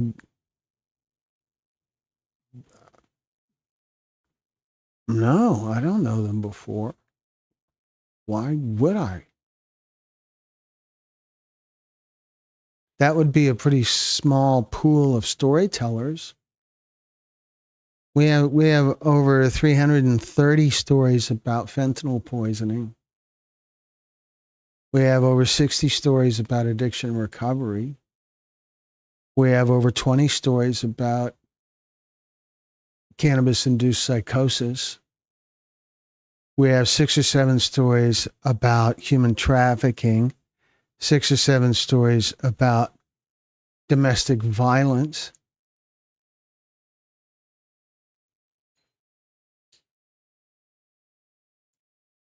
How could any channel, any broadcaster, any creator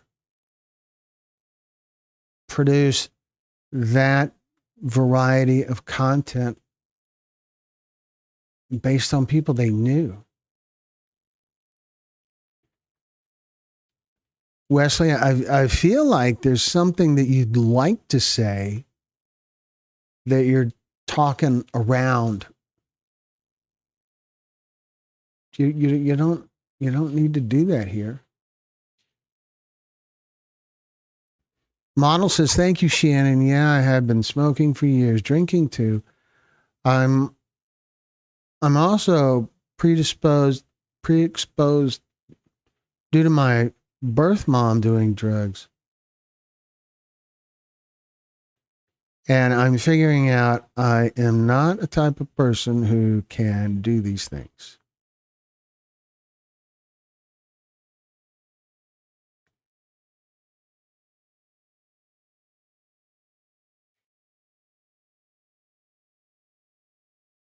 Wesley says, "I suffer from alcohol abuse, but I have the right to lie.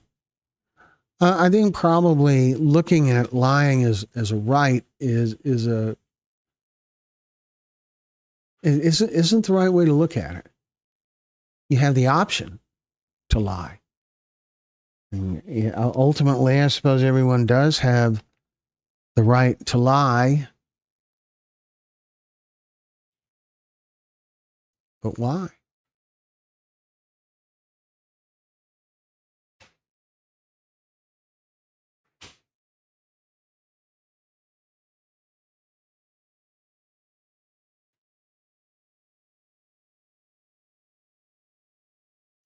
You podcast me just saying I'm clean.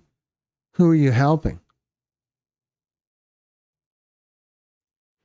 Well,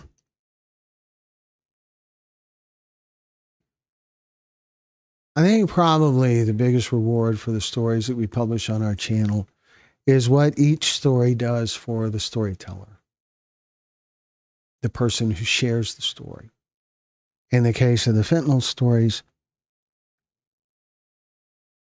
the bereaved parents, typically parents, not always, sometimes siblings or spouses or whatever, but the person who shares the story gets this chance to be heard,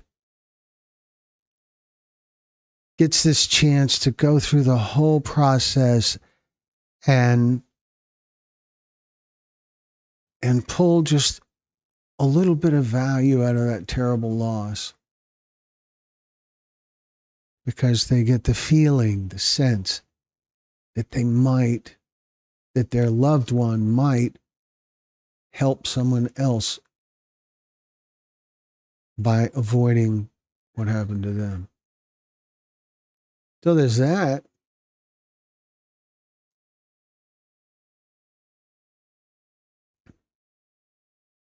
Model says, I will be back. I had turned notification on when I started watching stories, so I guess they are working good. I'll definitely be back. Awesome. Not only we have stories about addiction recovery and stories about human trafficking, domestic violence, impaired driving, drunk driving, and the whole big fentanyl series. In addition to the cannabis-induced psychosis series.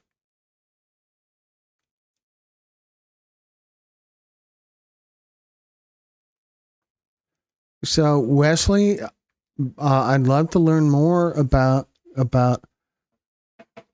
what point you're really trying to make here. And I don't feel like you're doing it. I feel like you've got this thing bothering you, and you're not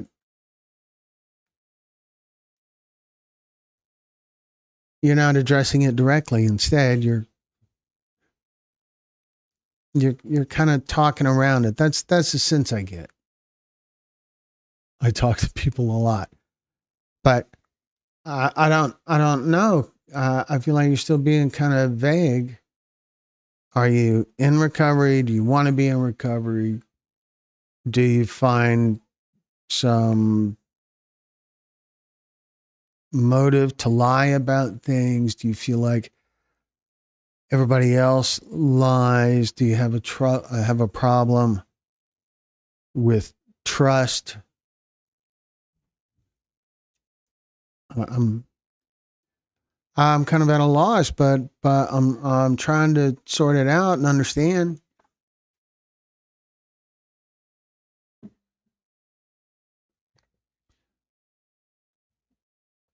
Yeah, kind of alternate between water and coffee. Yeah.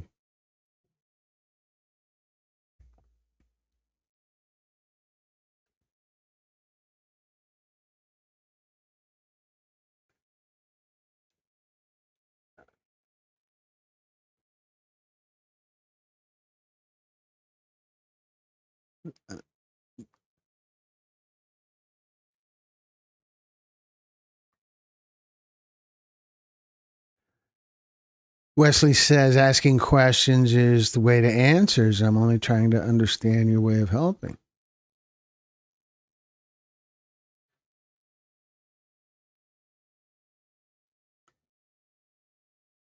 I don't know, Brad. It's kind of late for you to be drinking coffee. Maybe do you put Geritol in it? Does that help? Is that a anyway? Hey, so Wesley, asking questions is a way to answer. So I'm only trying to understand your way of helping. I think that maybe the way to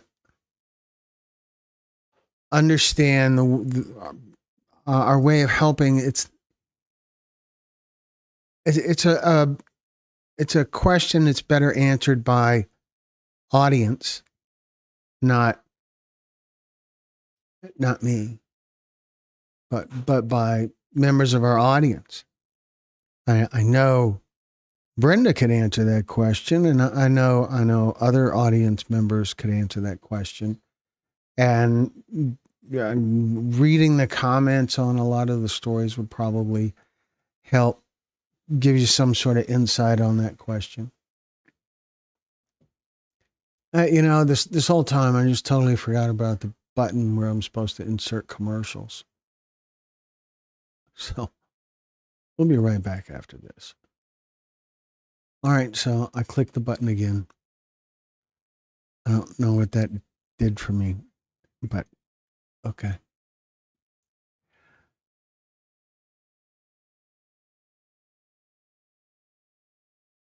Brenda says Brad is using coffee to stay awake so we won't have more nightmares. Yes. Okay. Well, we're well over 2 hours now, so it's got to be time to wrap things up. The idea behind my talk about recovery was that a few minutes later we would wrap it up, and it didn't quite work out that way. But I am so grateful for you guys.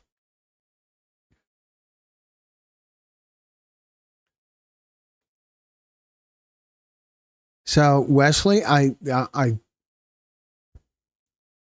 we'll have to continue this more next time.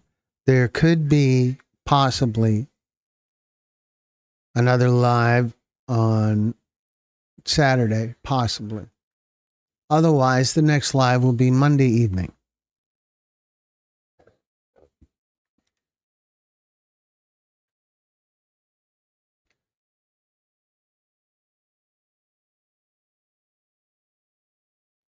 I feel like there was something else I was going to share with you guys, but I guess uh, it could be that we'll just have to do that next time. So Brenda says, Wesley, the help provided by the content is in the eyes of the beholder, not the content creator. A story that helps with my fentanyl addiction may not help you with alcohol at all.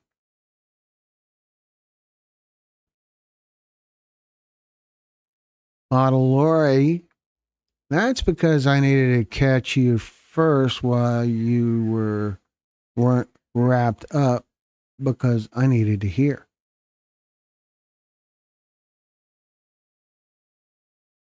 Okay. Shannon is asking Wesley, have you watched the stories? And Lynn Guillermo, thank you for the video content you share, providing a platform for others to articulate their pain and loss. Continue the commendable work. Well, thank you, Lynn. That's our plan. We are. I feel very blessed to be here, to be doing this. It is a crazy amount of work, but I'm very grateful. I met so many wonderful people all over the country, and a couple of nut jobs too, but but they're all really wonderful people. It's like an extended family. It's wonderful, really is, really is.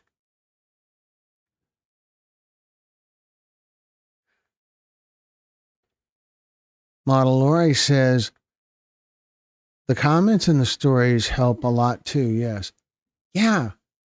They do. There's a thing. I know that a lot of the storytellers a they get something meaningful out of the comments, out of people saying their loved one's name, about being in that community, making that connection. Connection is such a big deal. Wesley says asking questions is only to provide information about where to look for help. I can go without any drugs, but I need a drink.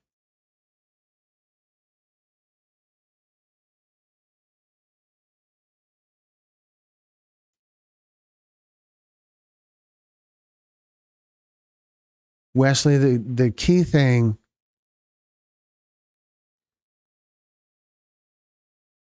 the key thing is to make connections.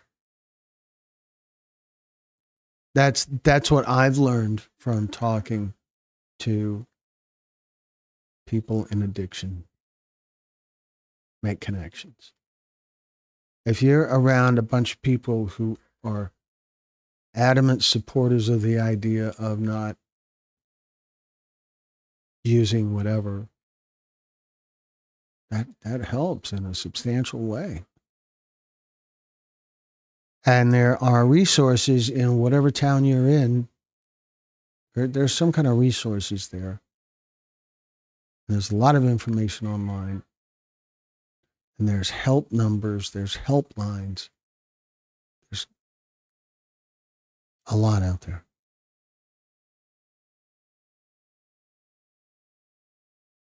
But it is time to wrap it up, folks.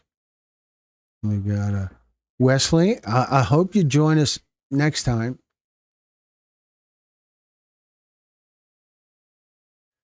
I hope that you find something that helps, maybe in our addiction recovery series. There's a few. One of our, I believe, yeah, I'll tell you.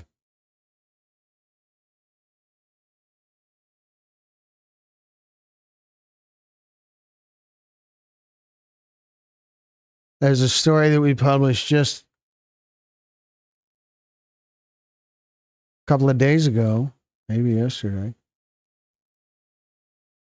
called A Fighting Chance. And that story is specifically about alcohol. But it's not about the substance. That's what people keep telling me. It's not about the. Uh, Somebody on Facebook is trying to pose as me.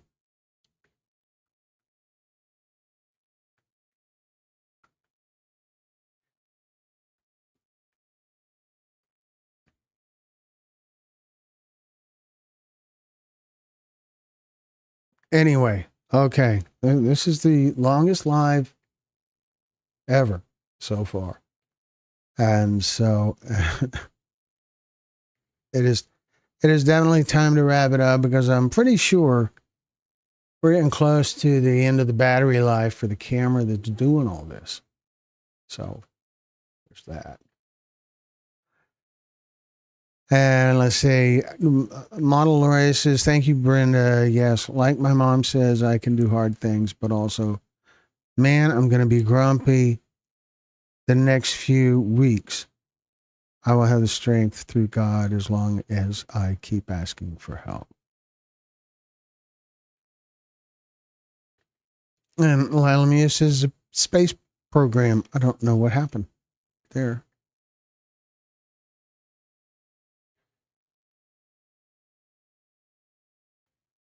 And Brenda says, Wesley, are you reading the entire chat? We've helped at least 2 or 3 people tonight. Oftentimes we can learn from questions others ask.